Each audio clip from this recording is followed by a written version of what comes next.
Hello friends, welcome to Gayatri guides. तर आज आपण बघणार आहोत पॅडागॉजी ऑफ इंग्लिश पार्ट 2 म्हणजे आपला S6. तर त्याचं ऑल इन वन बघणार आहोत. त्यामध्ये तुमचे 4 चॅप्टर आहे. सगळे चॅप्टर जे आहे ते 4-4 मार्क्सला आहे. बऱ्यापैकी सगळा जो सिलेबस आहे पॅडागॉजी ऑफ इंग्लिश पार्ट 1 असेल आणि पार्ट 2 असेल, बोथ आर द सेम. खूप इक्वल सिलेबस आहे. त्यामुळे कम्युनिकेशन काय आहे किंवा मग तुमचे जे नॉन प्रिंट मटेरियल आहे, प्रिंट मटेरियल आहे, ते सगळे यामध्ये दिलेलं आहे. फक्त यामध्ये डिफरन्स काय आहे, तुम्हाला इव्हॅल्युशनचा जो लास्ट चॅप्टर आहे म्हणजे मूल्यमापन दिलेलं आहे. त्यामध्ये क्वालिटेटिव्ह आणि क्वांटिटेटिव्ह मूल्यमापन असणार आहे. आपल्याला माहिती आहे ते काय आहे. संकलित आणि आकारित मूल्यमापन ते तुम्हाला मराठीमध्ये जर त्या क्वेश्चनचं आन्सर येत असेल तर तेच तुम्ही इंग्लिशमध्ये ट्रान्सलेट करून लिहिलं तरी तुम्हाला मार्क्सही मिळणार आहे. त्यामुळे टेन्शन घ्यायचं काही काम नाही आहे. तर सुरुवात करूया आपल्या पहिल्या पार्टला किंवा मग पहिल्या चॅप्टरला. यामध्ये मी फक्त तुम्हाला इम्पॉर्टंट जे क्वेश्चन असणार आहे तेच फक्त इथे डिस्कस करणार आहे. बाकीचं आलतू फालतूचं मटेरियल मी काहीही डिस्कस करणार नाही आहे. तुमचं जे टाईम टेबल आहे ते कालच डिक्लेअर झालेलं आहे की काल की परवा. मी नोटीस पण तुम्हाला सेंड केली होती. तुमचे सेकंड इयर फर्स्ट इयरचं जे टाईम टेबल आहे तेही मी तुम्हाला सेंड केलेलं आहे. आणि खूप जणांना कन्फ्युजन झालं आहे की आमचे पण पेपर असतील की जे नवीन इयरचे असणार आहे ते. तर नाही, ही कोरोना बॅच असणार आहे. 2020ची बॅच असणार आहे. आणि आत्ताचे जे सेकंड इयरचे जे ओल्ड स्टुडंट असणार आहे त्यांच्यासाठी ही एक्झाम आहे. आणि ज्यांचं फर्स्ट इयर बॅकलॉगला राहिलेलं आहे त्यांच्यासाठी प्रथम वर्षाची एक्झाम असणार आहे. सेकंड इयर ज्यांनी कोणी नवीन ॲडमिशन घेतलेलं असेल आत्ता, म्हणजे फॉर एक्झाम्पल आत्ताचे जे जुलैचे तुमचे पेपर झाले, ती बॅच जी आहे त्यांची जुलैमध्येच एक्झाम होणार आहे. आणि ज्यांची फर्स्ट इयरला ॲडमिशन घेतलेलं असेल न्यू, त्यांची जी आत्ताची फर्स्ट इयरला ॲडमिशन घेतलेली बॅच त्यांचीसुद्धा जुलैमध्ये एक्झाम होणार आहे. त्यामुळे कन्फ्यूज व्हायचं नाही आहे. ज्यांची न्यू बॅच आहे त्यांचं कोणाचीही एक्झाम डिसेंबरमध्ये नसणार आहे. फक्त ज्यांची ओल्ड बॅच आहे त्यांची एक्झाम असणार आहे. ठीक, तर पहिल्या युनिटला सुरुवात करूया. युनिट 1 आहे developing communication skill and writing skill. त्यामध्ये सगळ्यात पहिला पॉईंट आहे की फीचर्स ऑफ कम्युनिकेशन स्किल काय काय आहे. तर ते आपल्याला माहिती की कम्युनिकेशन म्हणजे काय आहे, की communication is a 2 way process between a sender and receiver किंवा मग स्पीकर अँड लिसनर. मग आपल्याला माहिती की कम्युनिकेशनवरून आपल्या ज्या काही आयडियाज असतील, process of transmitting information, ideas and feeling from sender to receiver. म्हणजे आपल्या ज्या काही आयडियाज असणार आहे त्या, आपली इन्फॉर्मेशन जी असणार आहे त्या फिलिंग्स ज्या असणार आहे आपण सेंड करणार आहोत.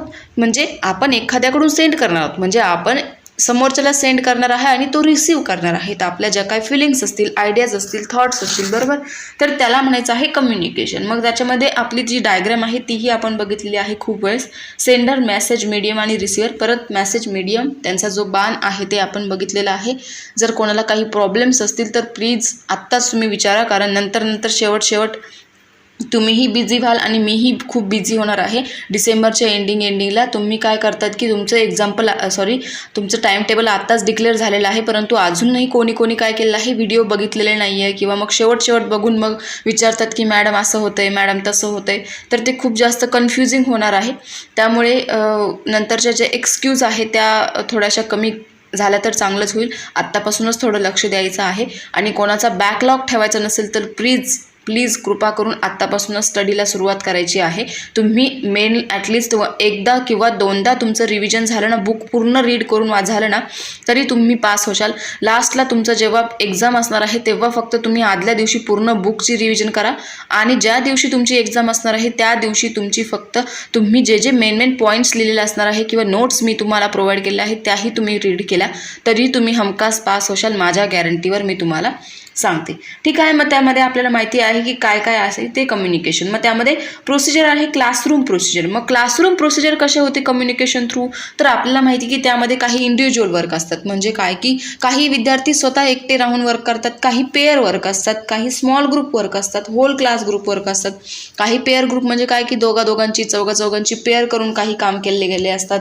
काही स्मॉल ग्रुप तयार केलेले असतात किंवा पूर्ण क्लासरूमसाठी एखादी एक ॲक्टिव्हिटी जी असते ती सर्वांना सारखी असते. त्याला काय म्हणायचं आहे क्लासरूम प्रोसिजर. ठीक, मग याला म्हणणार आहोत आपण क्लासरूम प्रोसिजर. मग याने काय होतं, सगळ्यात जास्तीत जास्त मुलांची प्रॅक्टिस होत असते. The student get more practice in this method. They are active participant. ते काय असतात, ॲक्टिव्ह असतात, एकमेकांची हेल्प करतात. They are more confident. They help each other. त्यांच्यामध्ये कॉन्फिडंट जास्त प्रकारे काय होतो, आत्मसात होत असतो. Teacher must coordinated the activities so pupil lead towards communicative ability. म्हणजे काय की टीचरनी त्यांना जर ॲक्टिव्हिटी दिली स्टुडंटला तर त्यांच्यामधली जी काय कम्युनिकेशनची तुमची ॲबिलिटी असती, एकमेकांसोबत संवाद साधण्याची ॲबिलिटी जी असते ती काय होते, जास्तीत जास्त बिल्डअप होत असते. Classroom managers, language instructor, consulter, advisor, communicator his or her role is different than the traditional process teacher. म्हणजे काय की टीचरपेक्षा त्या दोन्ही स्टुडंट असतील किंवा मग मुली असतील मुलं असतील त्यांचा जो आहे तो रोल जो असणार आहे तो डिफरंट असणार आहे. Features of communication skill important आहे, विचारलं जाऊ शकतं. तर काय काय आहे त्यातलं पहिलं आहे the teacher and the learner both remain active in this approach. म्हणजे यामध्ये तुमचा जो काही टीचर असणार आहे, शिक्षक आणि शिकणारा जो असणार आहे दोघंही ॲक्टिव्ह असणार आहे, सक्रिय असणार आहे. The basic purpose of a language learning to acquire proper communication. मग याचं बेसिक पर्पजच ते आहे की तुमची कम्युनिकेशन जे आहे, तुमचं भाषांतर जे आहे तुमच्यामध्ये ॲक्वायर होण्यासाठी, म्हणजे ते जोपासण्यासाठी ही जी कन्सेप्ट आहे ती दिलेली आहे. नंतर आहे this point is a very well taken into a consideration in this. म्हणजे जे तुमचं भाषांतर असणार आहे तो पॉईंट यामध्ये खूप जास्त कन्सिडर केलेला आहे, इम्पॉर्टंट आहे. नंतरचा थर्ड पॉईंट आहे judicious use of other native language is allow and the pupil may use translating rarely in this skill. म्हणजे काय की जे कोणी ज्युडिशियल असणार आहे त्यांच्यामधले बाकीच्या ज्या काही लँग्वेज असणार आहे त्यामध्ये अलो केलं जाईल. म्हणजे काय की तुम्ही बाकीच्या लँग्वेजमधून समजून घेऊन इंग्लिशमध्ये ट्रान्सलेट करू शकतात. फॉर एक्झाम्पल तुम्ही मराठीमध्ये समजून घेत आहात आणि इंग्लिशमध्ये तुम्ही ट्रान्सलेट करून ते लिहू शकतात. फॉर एक्झाम्पल मी तुम्हाला खूप वेळेस सांगितलेलं आहे की तुम्हाला इंग्लिशचा पेपर सोपा जाण्यासाठी जे दिलेलं असणार आहे, जे मराठीमध्ये तुम्हाला दिलेलं असणार आहे, लँग्वेज म्हणजे काय, भाषा म्हणजे काय आहे, श्रवण कौशल्य काय असतात, वाचन कौशल्य, लेखन कौशल्य काय आहे, भाषांतर काय आहे, मूल्यमापन काय आहे, किंवा मग मंथली आणि प्लॅनिंग इव्हॅल्युशन्स काय आहे, म्हणजे घटक चाचणी असेल किंवा मग नियोजन काय आहे, ते सगळं तुम्हाला मराठीमध्ये येत असेल तर तुम्ही इंग्लिशमध्ये ट्रान्सलेट करून लिहा, तुम्हाला चांगले मार्क्स मिळतील. तुम्हाला खूप वेळेस मी सांगितलेलं आहे, वारंवार त्याच सूचना मी तुम्हाला दिलेल्या आहे. नंतर आहे fluency in given more important than accuracy of a language is communicative skill. म्हणजे यामध्ये तुमची जी काय फ्लुएन्सी असणार आहे ॲक्युरेसीपेक्षा जास्त इम्पॉर्टंट असणार आहे. फ्लुएन्सी म्हणजे काय की तुमचा बोलण्याचा जो स्पीड असणार आहे तो व्यवस्थित असायला हवा. ॲक्युरेसी म्हणजे काय की जे ग्रॅमॅटिकल इरर्स असतील त्यापेक्षा इम्पॉर्टंट आहे फ्लुएन्सी. नंतर आहे interaction with other people, teachers, people is given more weightage. म्हणजे काय की इंटरॅक्शन म्हणजे काय की तुम्ही टीचरपेक्षा अदर जे पीपल असणार आहे सोसायटीमधले ते जास्त तुम्हाला त्यासाठी गरजेचे असणार आहे. कशासाठी? कम्युनिकेशनसाठी. कारण तुम्ही टीचरसोबत ॲटलिस्ट एक वेळ कम्युनिकेट व्यवस्थित करू शकतात, परंतु बाहेरच्या सोसायटीसोबत तुम्हाला कम्युनिकेट करता आलं पाहिजे. नंतर आहे interaction with other people and thoughts of ideas are properly and in concrete manner convey in this communication skill. मग ह्या कम्युनिकेशन स्किलमध्ये तुमच्या जे काही थॉट्स असणार आहे, विचार असणार आहे, आयडिया असणार आहे त्या प्रॉपरली एक्सप्रेस करता आल्या पाहिजे. The teacher and learner both are expected to remain active in this skill. दोघांना त्यामध्ये काय करायचं आहे, एक्सपेक्ट आहे ॲक्टिव्ह असणं गरजेचं आहे टीचर आणि स्टुडंटला. नंतर आहे the learner gain confident and try to be a good speaker of English. म्हणजे लर्नर काय, जो शिकणारा आहे तो याच्यामुळे काय होतं त्यांच्यामध्ये कॉन्फिडन्स निर्माण होतो चांगल्या प्रकारे इंग्लिश शिकण्यासाठी. Group activities use in the classroom make learning enjoyable. Group activity जर दिल्या त्यांना क्लासरूममध्ये दिल्या तर त्यांना लर्निंग जे आहे, शिकणं जे असतं काय करत असतं, खूप जास्त एन्जॉयबल वाटत असतं. फॉर एक्झाम्पल आपण काही गेम्स देतो, रोल प्लेइंग मेथड देतो किंवा मग काही प्रॉब्लेम सॉल्विंग करायला देतो क्लासमध्ये. जेव्हा तुमचं मॅथचा एखादा क्लास चालू असेल तर तुम्हाला मॅथ येत नसेल, परंतु तुमचे जे टीचर आहे तुम्हाला खूप छान एक्सप्लेन करून सांगताय मॅथ, तर तेव्हा तुम्हाला मॅथ जमायला लागलं आहे. मग टीचरने अजून 2-3 एक्झाम्पल दिले की तुम्ही काय करणार, ती ॲक्टिव्हिटी जी आहे ती एन्जॉयबल करून शिकशाल. म्हणजे काय की ती म्हणजे तुम्ही आनंदाने शिकणार आहात, बरोबर. नंतर आहे the learner develop their habit of working in a pair well as a group. म्हणजे काय की जे शिकणारे व्यक्ती असणार आहे त्यांच्यामधली हॅबिट जी आहे ती पेअर वर्कसाठी गरजेची असणार आहे. पेअर वर्कसाठी ते काय करू शकतात, त्यांना त्यांची हॅबिट जी आहे ती लागू शकते एकत्र काम करण्याची. नंतर आहे the most of the language skill that is listening, speaking, reading, writing, conversation are focus. यामध्ये तुमची जी काही LSRW सोबत कन्व्हर्सेशन जे आहे ते फोकस केलेलं असणार आहे. The communication skill have a practice and functional utility. यामध्ये तुम्हाला प्रॅक्टिस करणं गरजेचं आहे, जास्तीत जास्त बोलणं गरजेचं आहे. The learner try to express their thought, feelings and ideas in English and get more involve in the teaching learning process. मग जो कोणी शिकणारा असणार आहे तो जास्तीत जास्त यामध्ये इन्व्हॉल्व होणार आहे. नंतर आहे while using the communication skill cooperative relationship is a encourage.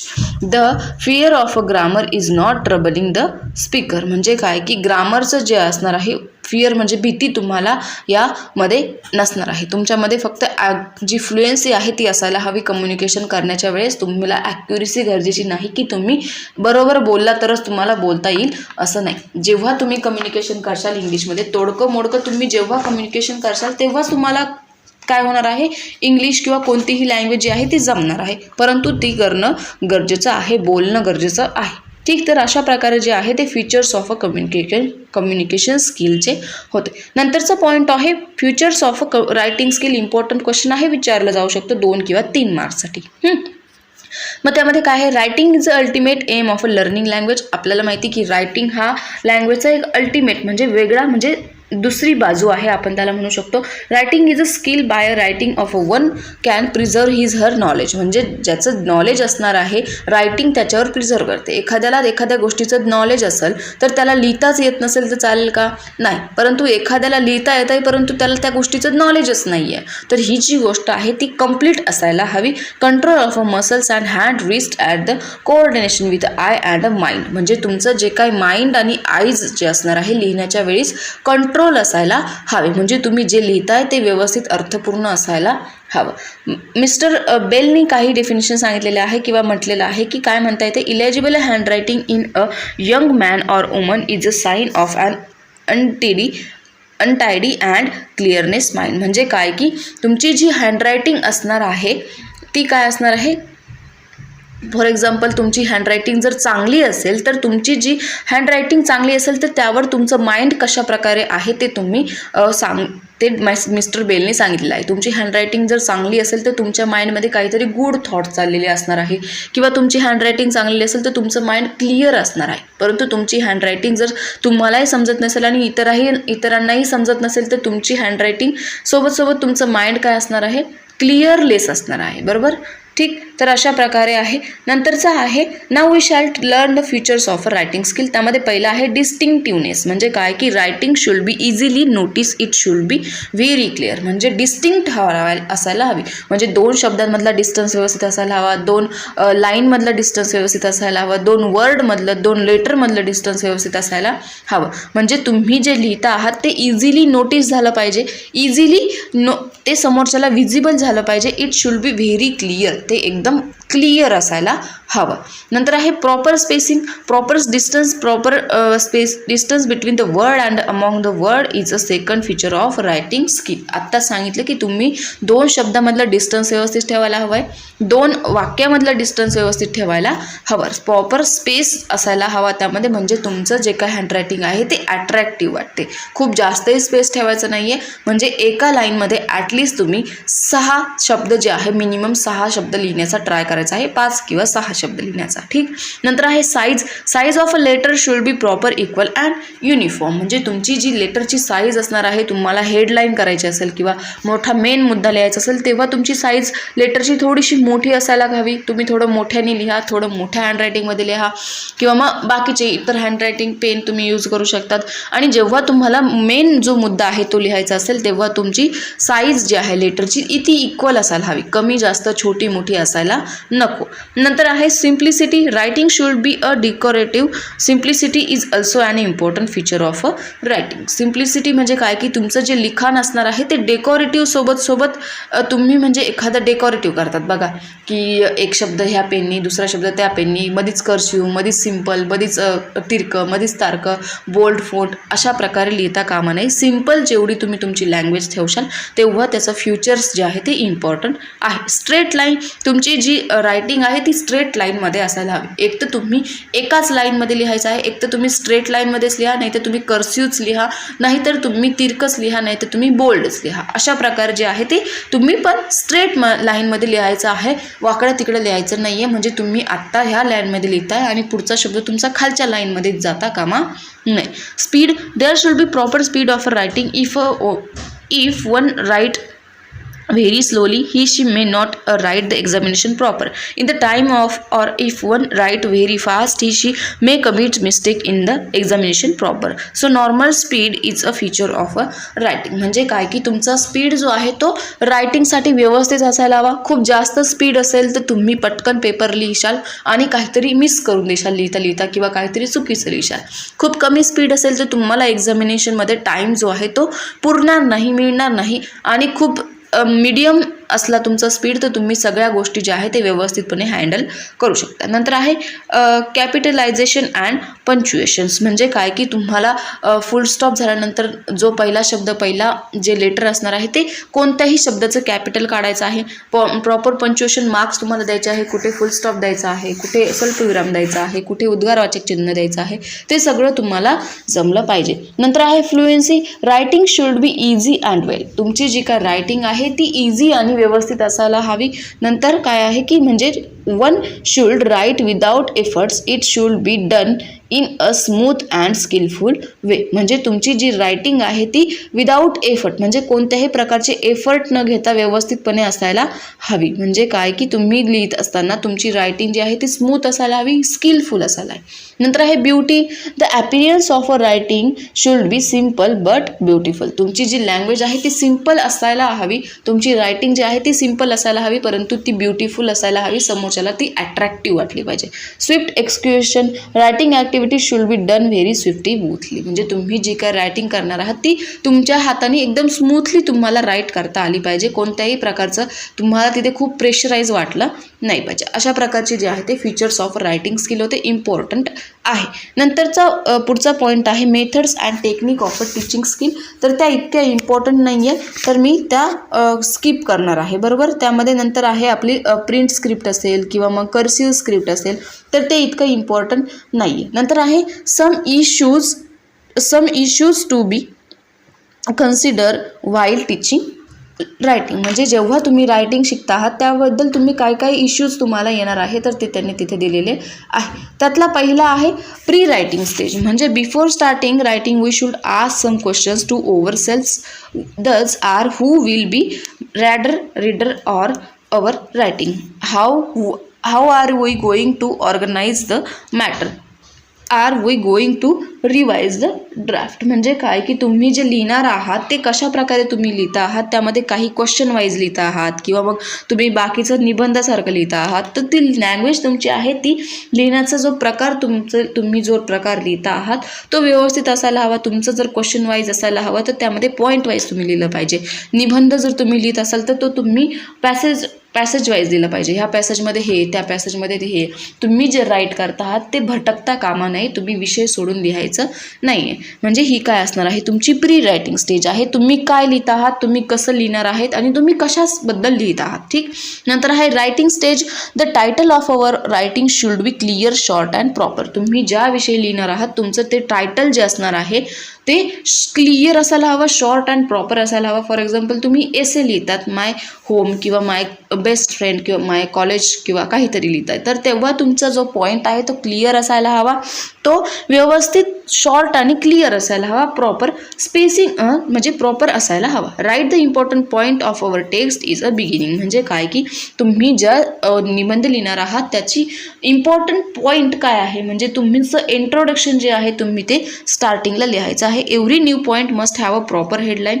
प्रत्येक न्यू जो पॉईंट असणार आहे त्यामध्ये तुम्ही प्रॉपर हेडलाईन द्यायची आहे. Write all the points in a proper sequence. जे पॉईंट तुम्ही लिहिणार आहात क्वेश्चन आन्सरमध्ये ते सगळे पॉईंट जे आहे ते प्रॉपर सिक्वेन्सनी तुम्हाला लिहून घ्यायचे आहे. नंतर आहे write a short paragraph. Don't write a long sentence because they are difficult to understand. Use a finger charts where as necessary. Revise the draft. Make changes need to its make at its final. ठीक. म्हणजे काय की तुम्ही जो passage लिहिणार आहात तो तुम्ही व्यवस्थित लिहायचा आहे. जे तुम्हाला पॉईंट्स लिहायचे असणार आहे पेपरमध्ये. फॉर एक्झाम्पल मी तुम्हाला नोट्स काढून देते, तर नोट्समध्ये मी काय करते, फॉर एक्झाम्पल मी तुम्हाला लिहिलं आहे की some issues relating to the writing skill, तर किंवा मग टीचिंग रायटिंग. मग यामध्ये मी तुम्हाला 2-4 फक्त प्री रायटिंग किंवा मग रायटिंग स्टेज अशा ज्या आहे मेन पॉईंट जे सांगितलेले आहे आणि एक्सप्लेन मी तुम्हाला आत्ता करते. म्हणजे तुम्ही पेपरमध्ये हे असं लिहायचं आहे, मेन पॉईंट लिहून घ्यायचे आहे आणि एक्सप्लेन तुम्ही 2 ते 3 वाक्यामध्ये करायचं आहे, ज्याला आपण सब टॉपिक म्हणतो, बरोबर. तर अशा प्रकारे तुम्ही लिहू शकता. नंतर आहे व्ह्यूज ऑफ टीचिंग कम्युनिकेशन.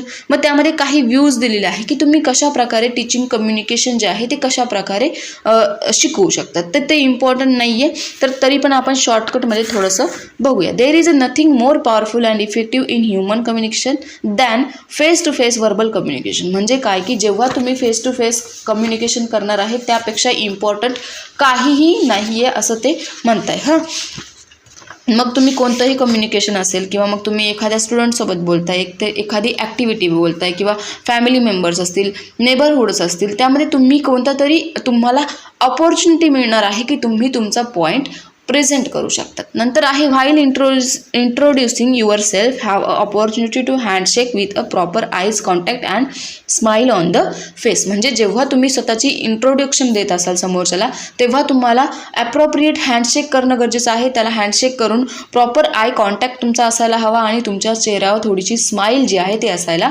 हवी. जेव्हा या गोष्टी असतील तेव्हाच काय होईल, तुमचं इम्प्रेस जो आहे, इम्प्रेसिव्ह जे तुमचं नेचर असणार आहे ते समोरच्याच्या अंगावर पडणार आहे. नंतर आहे keep a habit to have a general talk with your neighbourhood. म्हणजे काय की तुम्ही नॉर्मली बोलायचं आहे, कोणत्याही पर्सनल गोष्टी ज्या आहेत त्या हॅबिट तुम्हाला लागता कामा नये. तुम्ही जनरल टॉक जे आहे तुमच्या नेबरहुडसोबत बोलणार आहात नॉर्मली. म्हणजे काय चाललेलं आहे, how are you, how is your day today, म्हणजे तुमचा दिवस कशा प्रकारे गेला आहे, सध्या तुम्ही काय करताय, अशा गोष्टी तुम्ही बोलायच्या आहे. जनरल टॉक्स त्याला आपण म्हणू शकतो. नंतर आहे increase your vocabulary and try to acquire a rich language. म्हणजे तुमची व्होकॅब्युलरी जी आहे ती इन्क्रीज करण्याचा ट्राय करायचा आहे. तुमच्याकडे जास्तीत जास्त शब्दसाठा जेव्हा असेल तेव्हाच तुम्ही व्यवस्थितपणे बोलू शकता. तुमची लँग्वेज जी आहे ती रिच वाटू शकते. जसं की जेव्हा मी नवीन व्हिडिओ स्टार्ट केले होते टाकायचे यूट्यूबला, तर माझे नवीन व्हिडिओज जे आहे मी ब्लॅकबोर्डवर व्हाईटबोर्डवर शिकवतानाची पहिला व्हिडिओ आहे. आय थिंक तुमच्या ज्या काही बालकांच्या विकासाच्या अवस्था आहे त्यामध्ये तो माझा आय थिंक पहिला व्हिडिओ आहे. तर तुम्ही जाऊन चेक करू शकतात की मी तो पहिल्या व्हिडिओमध्ये कसं टीच केलेलं आहे आणि आत्ता मी कसं टीच केलेलं आहे. म्हणजे माझी जी काही बोलण्याची व्होकॅब्युलरी जी आहे तो शब्दसाठा जो आहे तो मी आत्ता म्हणजे आपोआप माझा वाढत गेला आहे. कसा? By practising. फक्त प्रॅक्टिसिंगनी तो शब्दसाठा जो आहे तो वाढू शकतो. नंतर आहे increase your active and involve listening is a essential part of a good communication. म्हणजे काय की तुम्ही बोलता आहात, सोबत तुम्ही ॲक्टिव्ह असायला हवे. बाकीचे जे काय बोलता आहात ते ऐकून घेण्यासाठी तो इसेन्शियल पार्ट आहे. कशासाठी? गुड स्पीकिंगसाठी किंवा मग गुड कम्युनिकेशन स्किलसाठी. नंतर आहे thank you, please, I am sorry, use such type of a proper communicative etiquettes. म्हणजे काय की काही चुकलं तर तुम्ही सॉरी म्हणायचं आहे किंवा मग काही हवं असेल तर प्लीज म्हणायचं आहे. त्यांनी समोरच्यानी तुम्हाला काही हेल्प केली तर थँक्यू म्हणायचं आहे. हे जे काही कम्युनिकेटिव्ह एटिकेट्स आहे ते तुम्ही प्रॉपरली यूज केले गेले पाहिजे. म्हणजे काय की तुम्ही एखाद्यासमोर चुकीचं बोलताय आणि तुम्ही त्याला बोलतच गेलाय तर तुम्ही त्याला सॉरीही म्हणत नाही आहे, चालेल का? नाही. मग तो तुम्हाला काय करणार? बॅड पर्सन म्हणून तुम्हाला सोडून देईल. नंतर आहे always try to overcome a fear of a public speaking. म्हणजे काय की तुम्ही ट्राय करायचं आहे जास्तीत जास्त व्यवस्थितपणे बोलण्याचा. तुमची जी भीती आहे ती पब्लिक स्पीकिंगमध्ये तुम्ही बाळगायची नाही आहे. Always be nice, gentle with others. बाकीच्यांसोबत कायम व्यवस्थित राहायचं आहे, जेंटल राहायचं आहे. नंतर आहे you should have a proper networking with others, try to keep contact with the people around you. तुमच्या आजूबाजूचे जे काही पीपल असणार आहे, माणसे असणार आहे, त्यांच्यामध्ये तुम्ही व्यवस्थितपणे कॉन्टॅक्ट ठेवायचा आहे. Always take care of for speech constructive and delivery. तुम्ही जे काही बोलता आहात ते व्यवस्थित बोलता आहात का, चुकीचं नाही बोलता आहात, ते ऑलवेज काय करायचं आहे त्याची काळजी तुम्ही घ्यायची आहे. ठीक आहे. अशा प्रकारे जे होते ते views of a teaching communication होते. नंतरचा पॉईंट आहे रिटन कम्युनिकेशन. मग रिटन कम्युनिकेशनमध्ये काय आहे? In the primitive stage there was no developing language we have today. Important आहे की रिटन कम्युनिकेशनमध्ये तुमची जी लँग्वेज आहे ती खूप जास्त प्रिमिटिव्ह स्टेज आहे आत्ताच्या कशासाठी? आत्ताची जी काही जनरेशन आहे त्यासाठी. The people use of express their feelings and demand by action and a gesture. जे काही पीपल काय करतात, आपल्या ज्या काही फिलिंग्स असणार आहे त्या काय करतात, काही ॲक्शन वगैरे करू शकतात किंवा आपल्या बॉडी लँग्वेज थ्रू दाखवू शकतात. व जसं की तुमच्या घरी काहीतरी पाहुणे आलेले आहेत आणि तुम्ही त्यांना किंवा मग तुमच्या मम्मीने तुम्हाला सांगितलं की किती पाहुणे आलेले आहेत ते मोजून ये.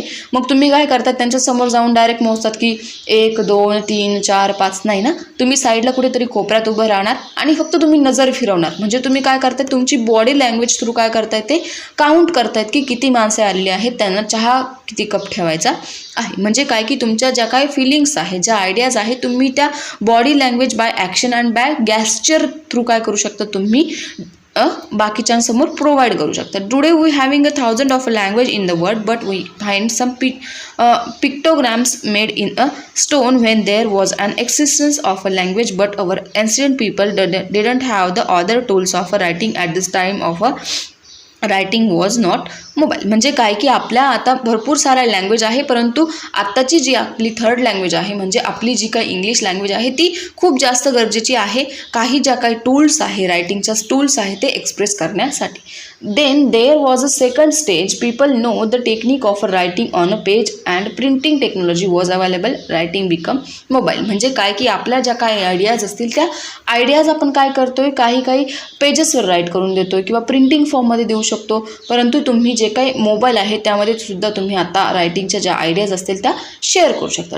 Today electronic signals have made a tremendous development. Telegraph, teleprinting, internet etcetera have a complete change the way of return communication. परंतु आत्ता काय झालं आहे, पहिले काय व्हायचं, तुमचे जे काही क्लोज फ्रेंड्स असतील किंवा कोणी नातेवाईक असेल ते इतर कंट्रीमध्ये किंवा मग इतर स्टेटमध्ये जर राहत असतील तर तेव्हा त्यांना काय व्हायचं, लेटर लिहायला लागायचं. परंतु आत्ताचं जे काय आहे, इंटरनेटमुळं काय झालं आहे, रिटर्न कम्युनिकेशनचे जे आहे ते पूर्णपणे चेंज झालेलं आहे. तुम्ही रिटर्न कम्युनिकेशन थ्रू तुम्ही कोणत्याही म्हणजे कंट्रीमध्ये 1 सेकंद 2 सेकंदाच्या आत तुमचा मेसेज जो आहे तो आपणे आप काय होतो, इंटरनेटमुळं पोहोचवला जातो. ठीक, तर अशा प्रकारे होतं. त्यानंतर काही डेव्हलपिंग कम्युनिकेशन स्किल आहे. कम्युनिकेशन डेव्हलप करण्यासाठी तुम्ही काय काय करू शकतात, इम्पॉर्टंट आहे, 4 मार्क्सला विचारलं जाऊ शकतं. तर काय आहे, लर्न टू लिसन अदर्स. म्हणजे काय की बाकीच्यांचं ऐकायला शिकायचं आहे. हे आपण बघितलं स्पीकिंग एटिकेट्स टाईपसारखंच आहे, परंतु इथे कम्युनिकेशन स्किल आहे. स्पीकिंग एटिकेट्स म्हणजे काय की तुम्ही बोलणार आहात आणि कम्युनिकेशन स्किल म्हणजे काय की तुमच्या दोघांमध्ये जे भाषांतर चाललेलं असणार आहे किंवा 4-5 जणांमध्ये ग्रुप ॲक्टिव्हिटीज ज्याला आपण म्हणूया ते काय असणार आहे, कम्युनिकेशन स्किल. म्हणजे काय की त्यामध्ये काय काय आहे, तर लर्न टू लिसन अदर्स म्हणजे बाकीच्यांचं ऐकून घ्यायचा, ट्राय करायचा आहे, शिकायचा आहे. Be aware of the people emotions. बाकीच्या समोरच्याचे इमोशन्स काय आहे, तुम्ही जे बडबड करताय ती समोरच्याला ऐकण्याची म्हणजे कॅपॅसिटी आहे की नाही, समोरच्याचं माइंड कशा प्रकारे आहे, त्याची इच्छा असेल तुमच्याशी बोलायची तर तुम्ही व्यवस्थित बोलायचं आहे. म्हणजे त्याच्या इमोशन्स कशा प्रकारे आहे त्या समजून घेण्याचा ट्राय करायचा आहे, काळजी घ्यायची आहे. Have empathy with the people around you. म्हणजे काय की तुम्हाला आजूबाजूला सपोज खूप जास्त एखादं खूपच जास्त हॅप्पी असेल तर तुम्ही त्याच्यासोबत इम्पॅथी द्यायची आहे. म्हणजे तुम्ही त्याच्या हॅप्पीनेसमध्ये सहभागी व्हायचं आहे. खूप जास्त दुःखी असेल तर तुम्ही त्याच्या दुःखात सुद्धा सहभागी व्हायचं आहे. असं नाही की तुम्ही तो दुःखी आहे आणि तुम्ही हसता आहात. ठीक, नंतर असं करता कामा नाही. नंतर आहे learn to communicate effectively. Communication जे आहे तुमचं इफेक्टिव्हली व्हायला हवं. Reading practice good vocabulary will make your communication intelligence and mature. तुमची जी काय रीडिंग असणार आहे, प्रॅक्टिस आणि तुमची व्होकॅब्युलरी जो आहे, शब्दसाठा व्यवस्थित असेल तर तुमचं जे काय मॅच्युरिटी आहे तिथे ती प्रेझेंट होत जाते. नंतर आहे use humour to create interest in your speaking but it should be good level. म्हणजे तुमचं जे काय लेवल आहे ती बोलण्याची लेवल जी आहे ती व्यवस्थित असायला हवी. केव्हा जेव्हा तुम्हाला व्यवस्थित बोलता येते, समोरच्याने तुमच्या ऐकण्यामध्ये इंटरेस्ट घेतला तरच तुमचं जो काय करणार आहे समोरचा ऐकणार आहे. तुम्ही व्यवस्थित बोललात तरच तिथं ऐकणार आहेत. जसं की मी तुम्हाला टीच करते, जसं मी तुम्हाला काही म्हणजे पुस्तकं बाहेरचं काहीतरी बडबड केली तर तुम्ही काय करणार आहे, माझं ऐकणार आहे का, नाही. परंतु मी तुम्हाला टीच करते, काहीतरी तुमच्या पर्पजसाठी करते, तुमचं फायदा होण्यासाठी करते, म्हणजे तुम्ही काय करता आहात ते ऐकून घेता आहात. नंतर आहे trade all people equally around you. Nobody in the world is superior on inferior. Their role are a different, respect their role. म्हणजे काय की प्रत्येकाचे वेगवेगळे प्रॉब्लेम्स असतात, प्रत्येक जो पर्सन असतो तो वेगवेगळा असतो. तुमच्या आजूबाजूला असणारे प्रत्येकाचं जे वर्ल्ड असतं ते वेगवेगळं असतं, सुपेरियर असतं, इन्फेरियर असतं. त्यांचे रोल जे असतात ते डिफरंट असतात, त्यांची रिस्पेक्ट जी आहे ती वेगवेगळी असते. त्यामुळे त्यांचं रिस्पेक्ट करणं गरजेचं आहे. त्यांचा रोल काय आहे, ते कसं वागताय, त्यांची रिस्पेक्ट तुम्ही करायची आहे, बरोबर. तर तुमच्या ग्रुपमध्ये तुमचे बेस्ट फ्रेंड 4 बेस्ट फ्रेंड असतील त्या चौघांची जी काही इमेज आहे ती सेम असणार आहे का? नाही. प्रत्येकाला कोणाला जास्त राग येत असेल, कोणी खूप जास्त हॅपी राहत असेल, कोणी थोडंसं नर्वस राहत असेल, प्रत्येकाची जी काही लाईफ आहे ती वेगवेगळी असणार आहे. त्यामुळे प्रत्येकाच्या लाईफचा, प्रत्येकाच्या रोलचा रिस्पेक्ट करणं गरजेचं आहे. नंतर आहे minimum stress by careful effort. म्हणजे काय की तुम्ही जेव्हा समोरच्यासोबत बोलता आहात तेव्हा तुमच्या जो स्ट्रेस आहे तो चेहऱ्यावर दिसता कामा नाही. Maintain a positive attitude and keep a smile on your face. तुम्ही जे काही बोलता आहात ते पॉझिटिव्हली बोललं गेलं पाहिजे, न अडखळता, आणि तुमच्या फेसवर जे आहे ती लाईट स्माईल असली तर तुमचं इम्प्रेशन जे आहे ते व्यवस्थित पडू शकतं. Complain only when it is absolutely necessary. म्हणजे काय की तुम्ही एखादं समोरच्याचं चुकीचं बोलतंय तर तुम्ही त्याच्यावर कंप्लेंट करू शकतात, कारण हे गरजेचं आहे. जर समोरचं तुमच्यासोबत चुकीचं बोलतोय तर तुम्ही त्याला बोलू शकता, टोकू शकतात, बरोबर. तर अशा प्रकारे जे आहे ते डेव्हलपिंग कम्युनिकेशन स्किल आहे. नंतर आहे situation for teaching and learning communicative English. मग कोणत्या कोणत्या सिच्युएशन्स असणार आहे तर त्यामध्ये पहिलं आहे greeting others, introducing yourself, introducing other people, classroom question answer. म्हणजे काय की बाकीच्यांना भेटायचं काम करायचं आहे, त्यांचं इंट्रोडक्शन घ्यायचं आहे, स्वतःचं इंट्रोडक्शन त्यांना द्यायचं आहे, क्लासरूममध्ये क्वेश्चन आन्सर टाईप ज्या ॲक्टिव्हिटीज आहेत त्या सॉल्व करून घ्यायच्या आहे. Asking somebody for any information. त्यांना ज्या काही इन्फॉर्मेशन असणार आहे त्या त्यांना विचारायच्या आहे. Giving some information to others. काही आपल्याला जे येतं आहे ते इतरांसोबत शेअर करायचा ट्राय करायचा आहे. जसं की मीही तुम्हाला सांगितलं की मीही एक स्टुडंट होते किंवा मग स्टुडंट आहे अजून, मीही जे शिकते आणि तुम्हाला सांगते. म्हणजे काय की मला जे येतं आहे मी तुम्हाला प्रोव्हाइड करते. का? कारण मला आवडतं आहे प्रोव्हाइड करण्यासाठी तुम्हाला, ठीक. नंतर आहे talking with others about family members. आपल्यासोबत फॅमिली मेंबरसोबत तुम्ही बोलायचा ट्राय करायचा आहे. Giving opinion about any topic. कोणताही विषय असेल तर त्यावर तुमचं ओपिनियन काय आहे ते मांडायचा ट्राय करायचा आहे. समोरच्याचं ओपिनियन काय आहे तेही ऐकायचा ट्राय करायचा आहे. Asking permission for any topic. तुम्हाला कोणत्याही गोष्टीबद्दल बोलायचं असेल तर परमिशन घ्यायची आहे की तुम्ही या गोष्टीबद्दल बोलू शकता का. तो विषय जर खूप जास्त वेगळा असेल तर. Talking with other about your favourite thing. तुमच्या ज्या काही आवडत्या गोष्टी आहे त्या तुम्ही बोलू शकतात, इतरांसोबत शेअर करू शकतात. Telling time. Talking about past action. तुमच्यासोबत काही पास्ट गोष्टी घडलेल्या असतील त्याही तुम्ही बोलू शकता. टॉकिंग अबाउट फ्युचरबद्दल तुम्ही बोलू शकतात, तुमच्या फिलिंग्सबद्दल बोलू शकतात, तुमच्या हेल्थबद्दल बोलू शकतात. Talking about your like and dislike, while expressing thanks, while buying and selling anything, while making suggestions, while requesting, while investing others, while talking about location, while talking about travel, while telephonic talk. म्हणजे काय की तुम्ही like dislike, तुम्हाला जे आवडते त्याच्याबद्दल बोला, नाही आवडत त्याच्याबद्दल बोला. थँक्स जो आहे म्हणजे एखाद्याने तुमच्यासोबत काहीतरी चांगलं केलं तर त्यांना एक्सप्रेस करा की मी तुमची धन्यवाद असणार आहे, कायमची ऋणी असणार आहे. तुम्ही एखादी गोष्ट घेताय किंवा सेल करताय ते बोला. Making suggestions. काही सजेशन्स तुम्हाला हवे असतील ते सांगा. तुम्हाला इतरांना काही सजेशन्स देऊ वाटताय ते द्या. रिक्वेस्ट करायला शिका. काही गोष्टी तुम्हाला हव्या असतील तर त्या मागायच्या शिका. काही तुम्हाला इतरांना द्यायच्या असतील ते तर इतरांकडून मागायचे असतील तर रिक्वेस्ट करायला शिका. इन्व्हिटिंग ऑदर्स. इन्व्हिटिंग म्हणजे काय की इतरांना द्यायचं शिका. बाकीच्यांचं जे काही जागा असेल, ट्रॅव्हल असेल, टेलिफोनिक टॉक्स असेल त्यांना काय करायचं शिका, कम्युनिकेट करायचं शिका. तर अशा प्रकारचे ज्या काय होत्या सिच्युएशन्स येणार आहे तुम्हाला, ह्या सिच्युएशन्सला तुम्ही डील करू शकता. नंतर आहे technique of avoid spelling mistake. Important point आहे. 4 मार्क्सला तुम्हाला लास्ट क्वेश्चनमध्ये विचारला जाऊ शकतो. 200 ते 250 प्रश्नवाच्यमध्ये असं 200 ते 250 शब्दांत आन्सर लिहामध्ये. तर कोणत्याच टेक्निक आपण यूज करू शकतो की आपल्या स्पेलिंग ज्या आहे त्या मिस्टेक होण्यासाठी. English is not a phonetic language so there are many chances of making spelling mistake. A proper communication cannot take place with a incorrect spelling. The correct spelling depend upon a cultivations of the correct visual memory and the correct writing practice. By using the following techniques, spelling mistakes can be avoid. म्हणजे काय की English जी language आहे ती phonetic language नाही आहे, त्यामुळे त्यामध्ये काही स्पेलिंग मिस्टेक ज्या आहे त्या होणार, ते गरजेचं आहे. चान्सेस आहे. मग त्या इनकरेक्ट स्पेलिंग मिस्टेक आहे त्या न होण्यासाठी आपल्याला काय काय करायचं आहे तर त्यांनी काही टेक्निक दिलं आहे. पहिली आहे look, say and write method. म्हणजे काय की बघायचं आहे, बोलायचं आहे आणि नंतर लिहायचं आहे. ब्लॅकबोर्डवर ते टीचरनी तुम्हाला लिहिलेलं असणार आहे, ते तुम्ही आधी व्यवस्थितपणे बघून घ्यायचं आहे. दचं स्पेलिंग THE आहे, मग ते से करायचं आहे म्हणजे THE द तुम्ही बोलायचं आहे आणि नंतर ते राईट करायचं आहे. टीचरचं स्पेलिंग असेल सपोज TEACHER टीचर, मग तुम्ही ते राईट बघायचं आहे, बोलायचं आहे आणि राईट करायचं. याने काय होईल, तुमची जी काय वर्डची स्पेलिंग जी आहे ती जास्त प्रमाणात मिस्टेक जी आहे ती होणार नाही. ओरल स्पेलिंग ड्रिल्स म्हणजे काय की ज्या ओरली तुम्ही बोलणार आहात. फॉर एक्झाम्पल ओरल स्पेलमध्ये काहीतरी एक्सप्रेशन्स असतात जे तुम्ही सांगू शकतात. म्हणजे काय की तुम्ही तुमच्या ज्या फिलिंग्स आहेत, ॲक्सेप्ट रिजेक्ट असेल किंवा मग एक्सेप्ट असेल किंवा ॲक्सेप्ट असेल, मग ह्या ज्या ओरल स्पेलिंग असतात जेव्हा तुम्हाला टीचर काय करतात, सांगत असतात एखादी स्पेलिंग, त्यांचा जो काही मिनिंग आहे तो डिफरंट असणार आहे, परंतु तुमचा जो उच्चार आहे तो सेम असेल. फॉर एक्झाम्पल सी असेल तर सी असेल, SEE लिहिला तर तो समुद्र होतो, SEA लिहिला तर तो बघणे होतो. एक्सेप्ट असेल म्हणजे काय की EXCEPT, एक्सेप्ट म्हणजे काय की एक्सेप्ट म्हणजे काय करणं, निग्लेक्ट करणं म्हणजे काय, आणि ॲक्सेप्ट म्हणजे काय, म्हणजे घेणं, आपल्याकडे घेणं. तर ह्या ज्या स्पेलिंग आहे त्यांचा उच्चार जो आहे तो सेम आहे, परंतु त्यांचा स्पेलिंग जो आहे तो डिफरंट असणार आहे. मग ही जी काय ओरल प्रॅक्टिस आहे, स्पेलिंग प्रॅक्टिस आहे, ती तुम्हाला करणं गरजेचं आहे.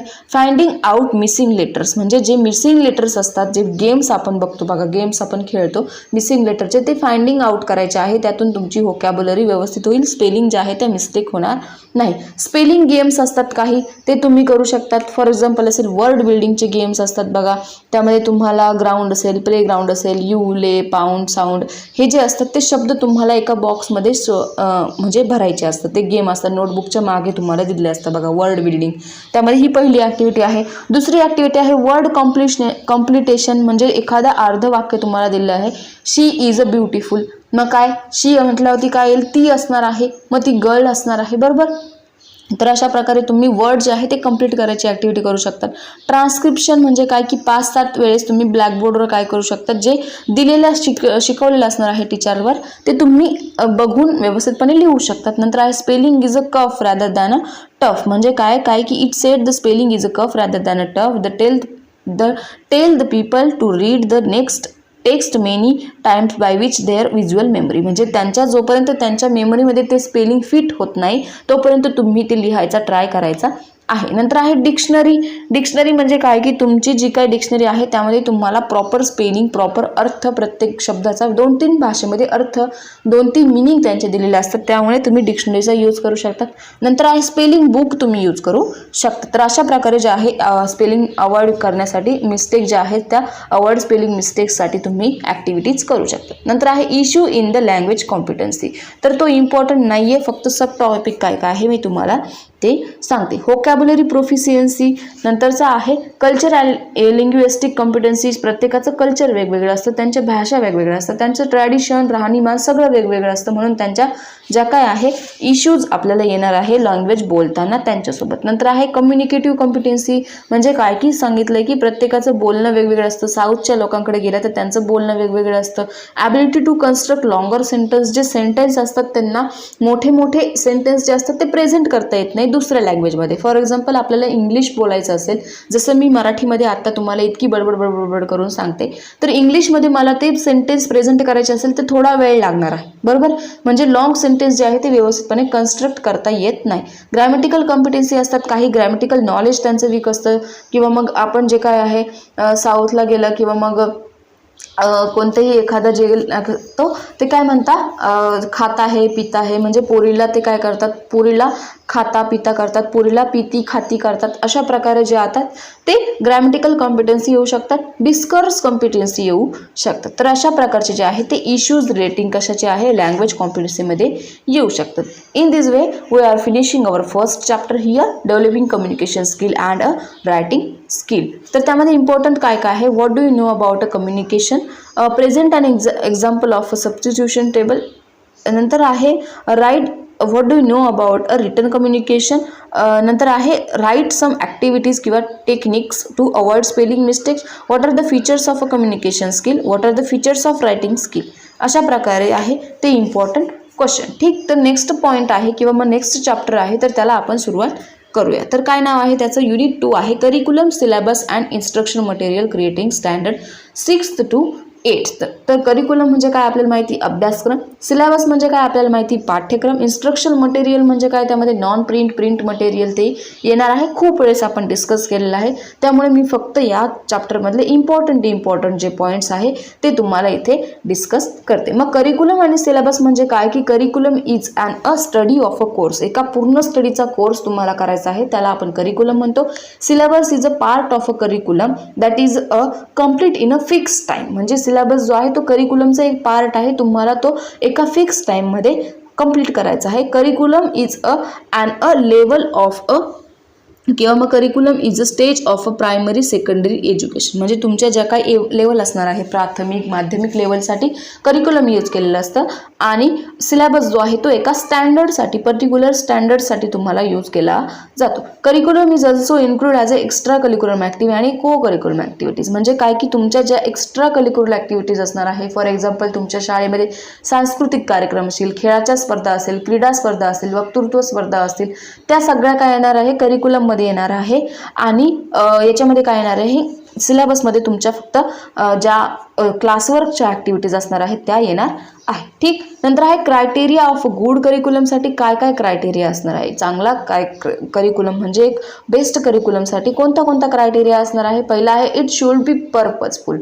तुम्हाला काय करिक्युलम का घ्यायचा आहे, कशा प्रकारे घ्यायचं आहे, त्याचं पर्पज काहीतरी असायला हवं. त्याचं एम आणि ऑब्जेक्टिव्ह जे आहे ते तिथे मेन्शन केलं गेलेलं असायला हवं. The aim and objective should be mention in it. It should be flexible. तुमचं करिक्युलम जे आहे ते फ्लेक्झिबल असायला हवं. म्हणजे एकच गोष्ट तुम्हाला करता कामा नये, त्याच्यामध्ये फ्लेक्झिबिलिटी असेल तर स्टुडंटला त्या गोष्टी करायला आवडतात. There should be some options kept for selection. म्हणजे काय, की सपोज जर आपल्याला पेडागॉजीचा पेपर लिहायचा आहे, मग त्यामध्ये आपल्याला फर्स्ट क्वेश्चन आणि सेकंड क्वेश्चनमध्ये आपल्याला काय असतो, तो नॉन फ्लेक्झिबल असतो. म्हणजे तिथे आपल्याला कोणतेही ऑप्शन नसतात, त्या 4 पैकी 4 आपल्याला तिथे सॉल्व्ह करावे लागतात. परंतु थर्ड आणि फोर्थ क्वेश्चनमध्ये आपल्याला ऑर क्वेश्चन दिलेला असतो, हा किंवा तो. म्हणजे जो तुम्हाला इझी वाटेल तो तुम्ही सॉल्व्ह करू शकतात. Kept for a selection some options दिलेले असतात आपल्याला तिथे. म्हणजे तिथे काय असतं, आपल्याला फ्लेक्झिबिलिटी असते. आपल्याला स्टुडंटच्या चॉईसनुसार तुम्ही स्टुडंट जे काय करू शकतात, क्वेश्चन तिथे सॉल्व्ह करू शकतात. नंतर आहे the should be internal correlation within the subject and with the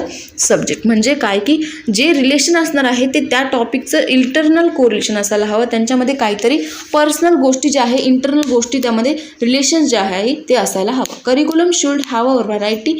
को curriculum activity should be mention in it. करिक्युलममध्ये काय असतं, खूप जास्त प्रकारे व्हरायटी तुम्हाला प्रोव्हाइड केलेल्या असतात. त्या ॲक्टिव्हिटीज तिथे मेन्शन केल्या गेलेल्या पाहिजे. नंतर आहे it should B useful for life. तुमच्या लाईफसाठी त्या गोष्टी ज्या आहेत त्या इम्पॉर्टंट आहे, युजफुल आहे. फॉर एक्झाम्पल तुम्हाला जर काहीतरी डान्स येतोय किंवा मग तुमच्यामध्ये काहीतरी स्किल आहे व्यवस्थित, ते तुम्ही करिक्युलम ॲक्टिव्हिटी ज्या असतील तुमच्या क्लासमध्ये, कार्यक्रममध्ये तुम्ही प्रेझेंट केलं तर तुम्हाला फ्युचरमध्ये त्या काय होणार आहे, यूज होणार आहे. It should be graded according to the development of a student. म्हणजे काय, की प्रत्येक स्टुडंटचं जे काही डेव्हलपमेंट असतो, विकासाच्या दृष्टीनुसार ते असतात, त्या ग्रेडेड असतात. नंतर it should be operational syllabus is called as a outline of the course of.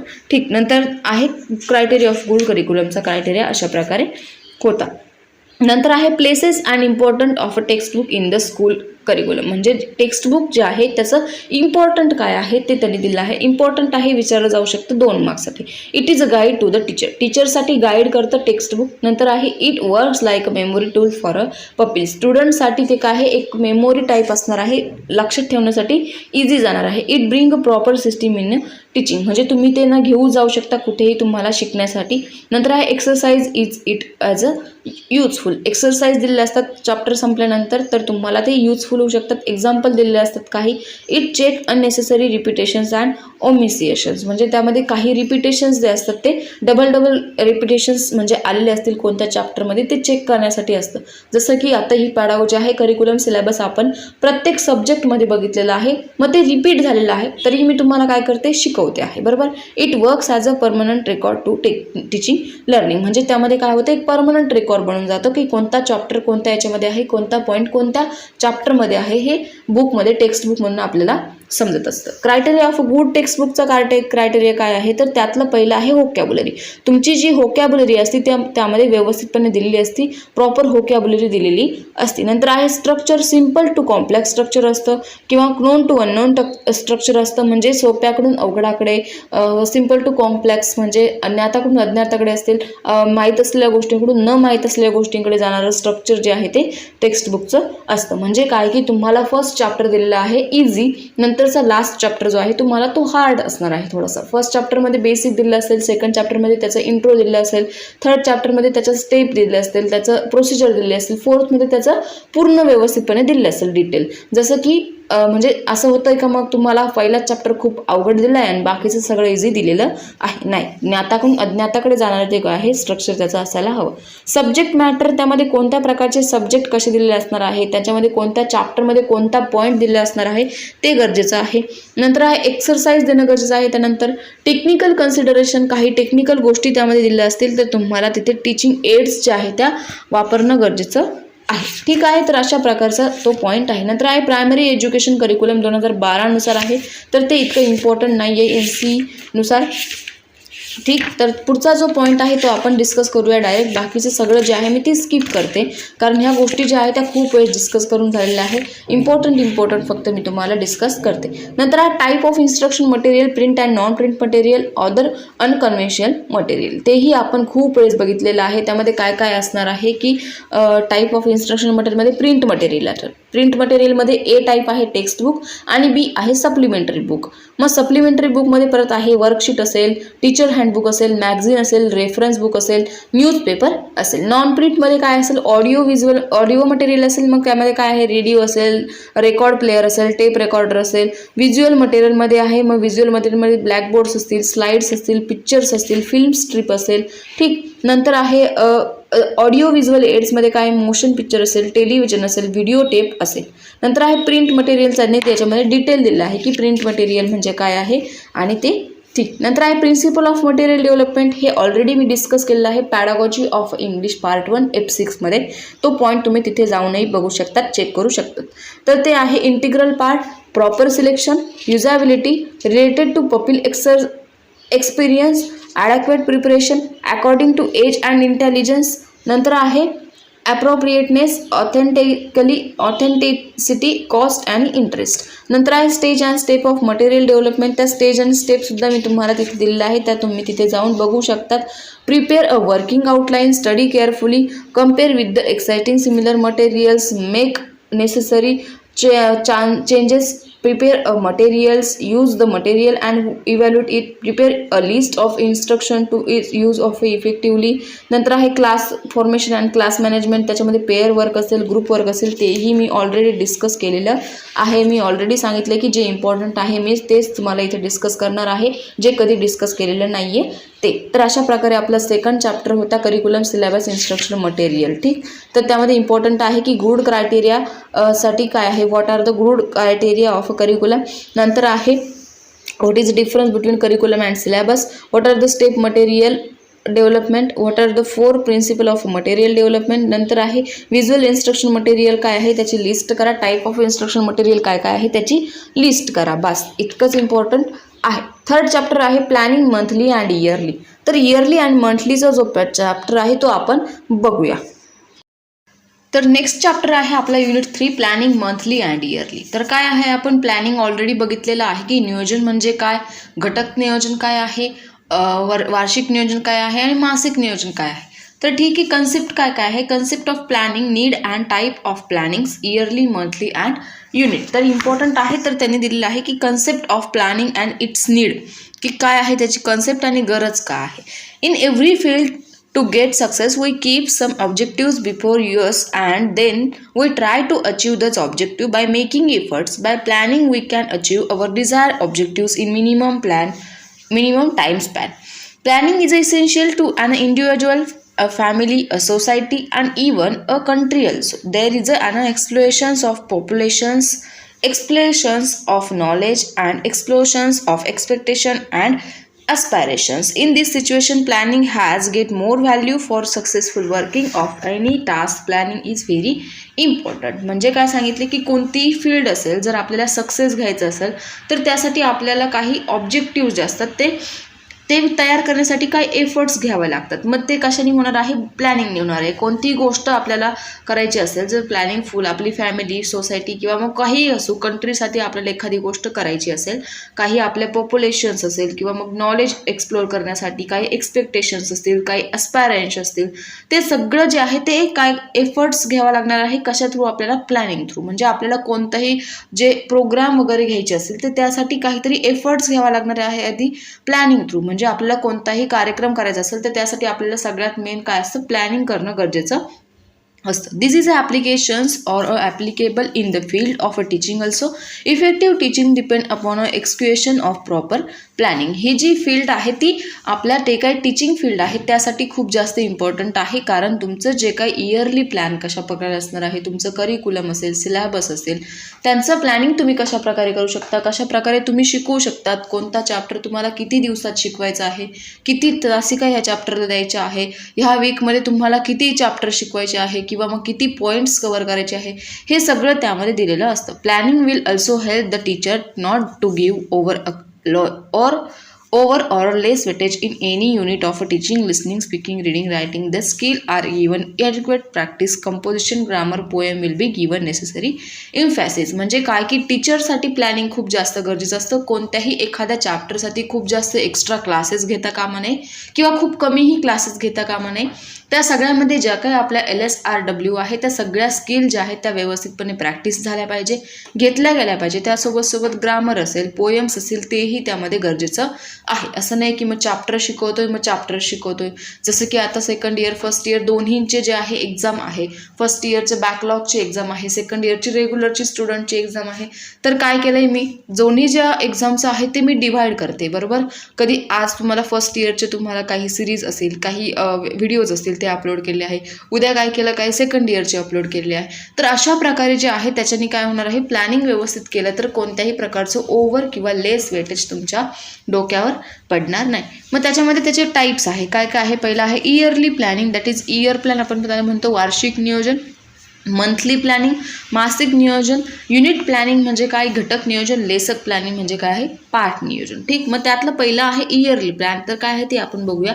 In educational planning the objectives are always at the centre place while thinking about a year plan. If we divide the total units in the textbook by the individual months of a teaching it will get the meaningless activities. We have to consider that the curriculum, learning experience, instructional material, teaching methodology and all those of relations to the objective to realise. म्हणजे काय की तुमचं जे काही yearly plan आहे, वार्षिक नियोजन आपण त्याला म्हणणार आहोत. तर वार्षिक नियोजनमध्ये तुमचं जे काही करिक्युलममधल्या ज्या ॲक्टिव्हिटीज असणार आहात, एक्सपिरियन्स असणार आहे, सिलेबस असणार आहे, को करिक्युलम ॲक्टिव्हिटीज असणार आहे, ज्याच्यामध्ये तुमचे कार्यक्रम येतील, काही स्पर्धा वगैरे येतील, त्या सगळ्यांचं वार्षिक नियोजन तुम्हाला करणं गरजेचं आहे. कोणत्या महिन्यात तुम्हाला किती क्लासेस घ्यायचे आहे, वर्षामध्ये तुम्हाला सुट्ट्या किती येत आहे, दिवाळीच्या किती आहे, उन्हाळ्याच्या किती आहे, दसऱ्याच्या किती आहे, किंवा मग त्यामध्ये तुम्हाला संडे किती जात आहे, बाकीच्या इतर सुट्ट्या असतात, छोट्या मोठ्या सुट्ट्या, काही जयंती वगैरे असेल, होळी असेल, नागपंचमी, काही कोणतेही सण असेल, त्यांच्या ज्या सुट्ट्या असतात महिन्यातल्या, किती सुट्ट्या तुमच्या काढवल्या जात आहे किंवा इग्नोर होत आहे, ज्याच्याकडे आपण लक्ष देणार नाही आहे. आणि बाकीचे रिमेनिंग, सपोज महिन्यातले तुम्हाला 5 रविवार येत आहे आणि बाकी इतर सुट्ट्या 2-3 येत आहे, सपोज 8 किंवा 10 सुट्ट्या तुम्हाला येत आहेत, तर तुम्ही 22 दिवसात तुमचं वार्षिक नियोजन म्हणजे तुमचं जे काही नियोजन आहे ते कशा प्रकारे करणार. म्हणजे 22 असं करून तुम्हाला जर 8 महिने मिनिमम, सपोज तुम्हाला जर 22 करून तुम्हाला म्हणजे 8 महिने मिनिमम तुम्हाला जर हे असेल, शाळा असेल, तर काय होणार आहे, तुमचे दिवस किती भरणार आहे. मग तुमचे सपोज 180 दिवस भरतील, 185 दिवस भरतील. मग 185 दिवसामध्ये तुम्ही कशा प्रकारे टीच करणार आहात ते इयरली प्लॅनिंगमध्ये दिलेलं असतं. मग त्यामध्ये युनिट असतील, ऑब्जेक्टिव्स असतील, काही अवेलेबल पिरियड्स असतील, पिरियड फॉर इव्हॅल्युशन्स असतील. मग कोणत्या कोणत्या प्रकारचे युनिट कसे डिवाइड करणार आहात तुम्ही, कोणत्या म्हणजे इव्हॅल्युशन मूल्यमापन कशा प्रकारे करणार आहात ते त्यांनी तिथे दिलेलं आहे. ठीक, तर अशा प्रकारे ते आहे इयर प्लॅन. मग त्याचे इम्पॉर्टन्स काय आहे. A year plan help a teachers to decide the point that how much time is to be given to achieve the particular objective while teaching in a class. म्हणजे क्लासमध्ये शिकवताना तुम्ही एका पॉईंटसाठी किती वेळ देणार आहोत किंवा एका पर्टिक्युलर टॉपिकसाठी किती वेळ तुम्हाला द्यायचा आहे ते इयरली प्लॅनमध्ये करणं गरजेचं आहे. It help a teacher to decide how much weightage is to be given to a such a particular unit. एका युनिटसाठी तुम्हाला किती वेटेज आहे.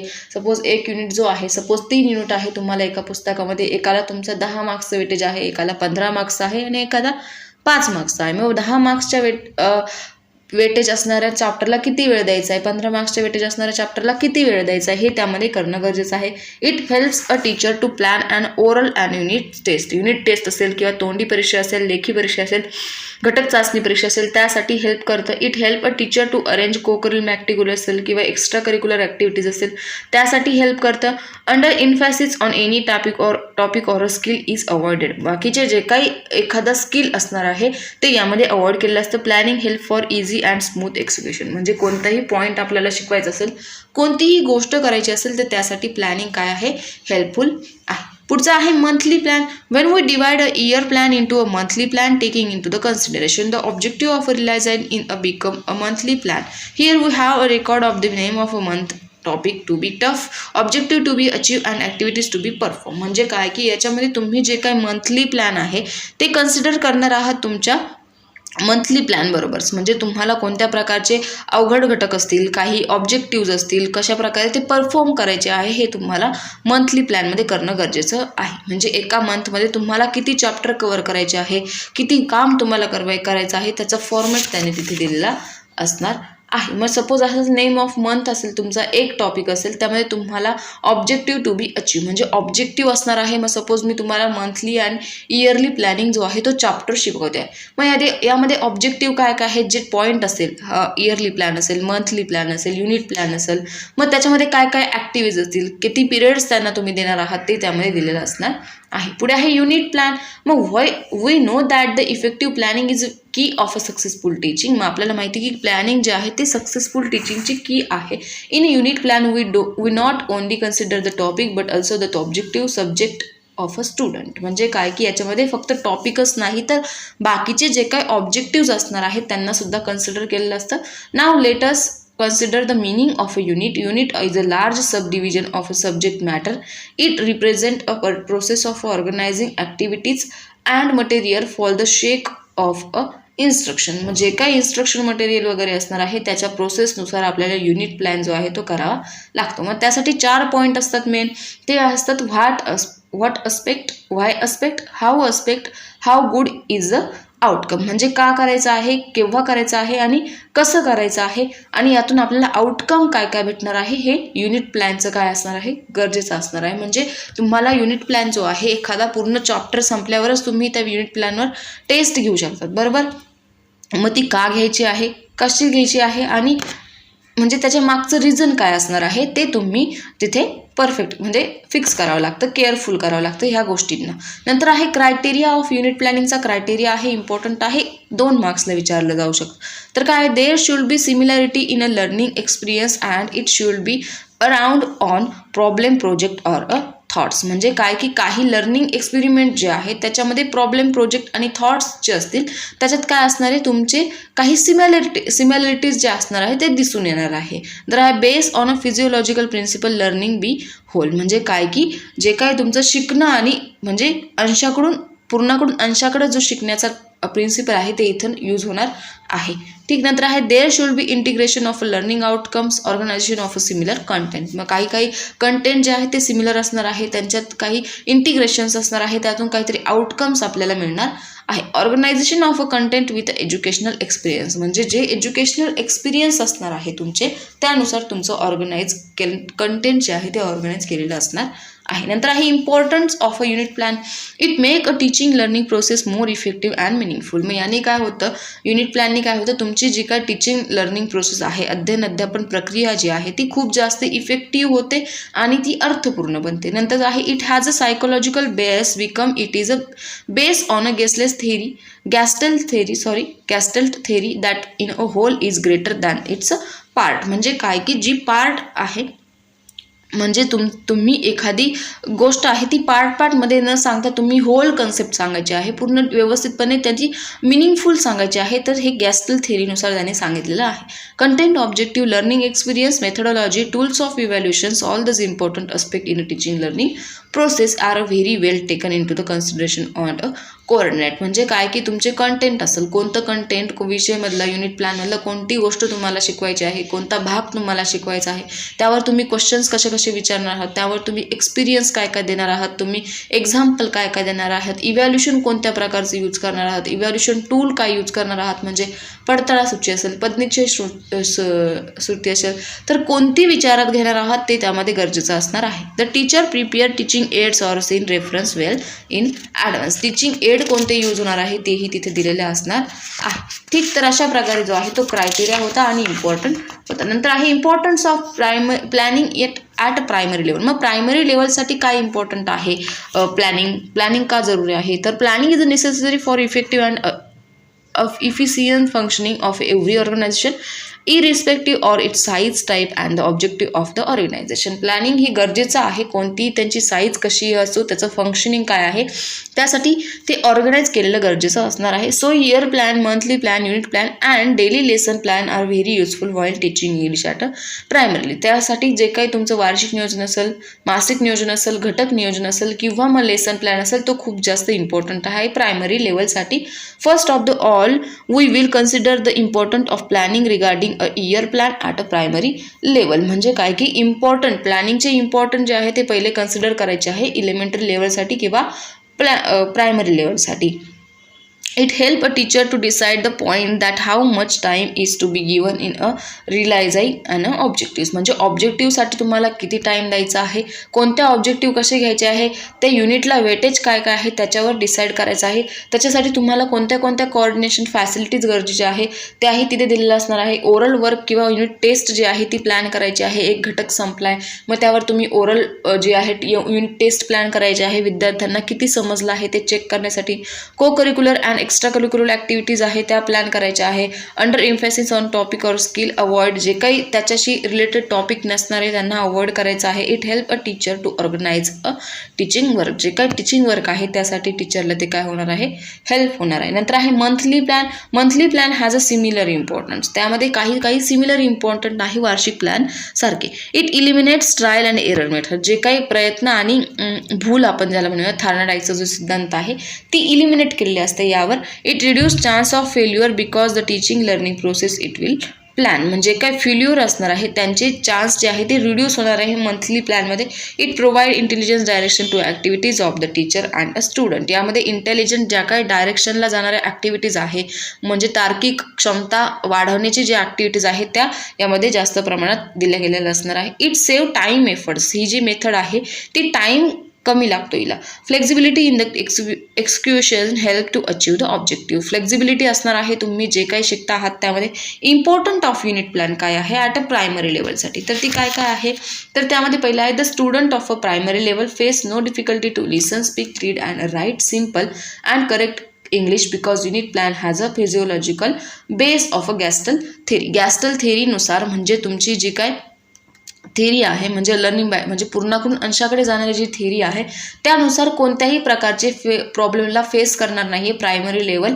ते कोणते असणार असे ऐकण्यासाठी असेल, बोलण्यासाठी असेल, वाचण्यासाठी असेल किंवा लिहिण्यासाठी असेल, कोणत्याही प्रॉब्लेमसाठी ते फेस करू शकत नाही किंवा मग त्यांना कोणतेही प्रॉब्लेम येणार नाही. The student at the level have a benefit of learning English because a content, objective learning experience, methodology, tools of evaluations are very well taken into the consideration and coordination. यामध्ये तुमचे जे काही इव्हॅल्युएशनचे tools असणार आहे किंवा objective असतील, learning experience असतील ते सगळे यामध्ये यूज होणार आहे. तर अशा प्रकारे जे होतं ते तुमचं प्रायमरी लेवलसाठी युनिट प्लॅनचं इम्पॉर्टन्स होते. तर या ठिकाणी आपला जो थर्ड चॅप्टर होता तो संपलेला आहे.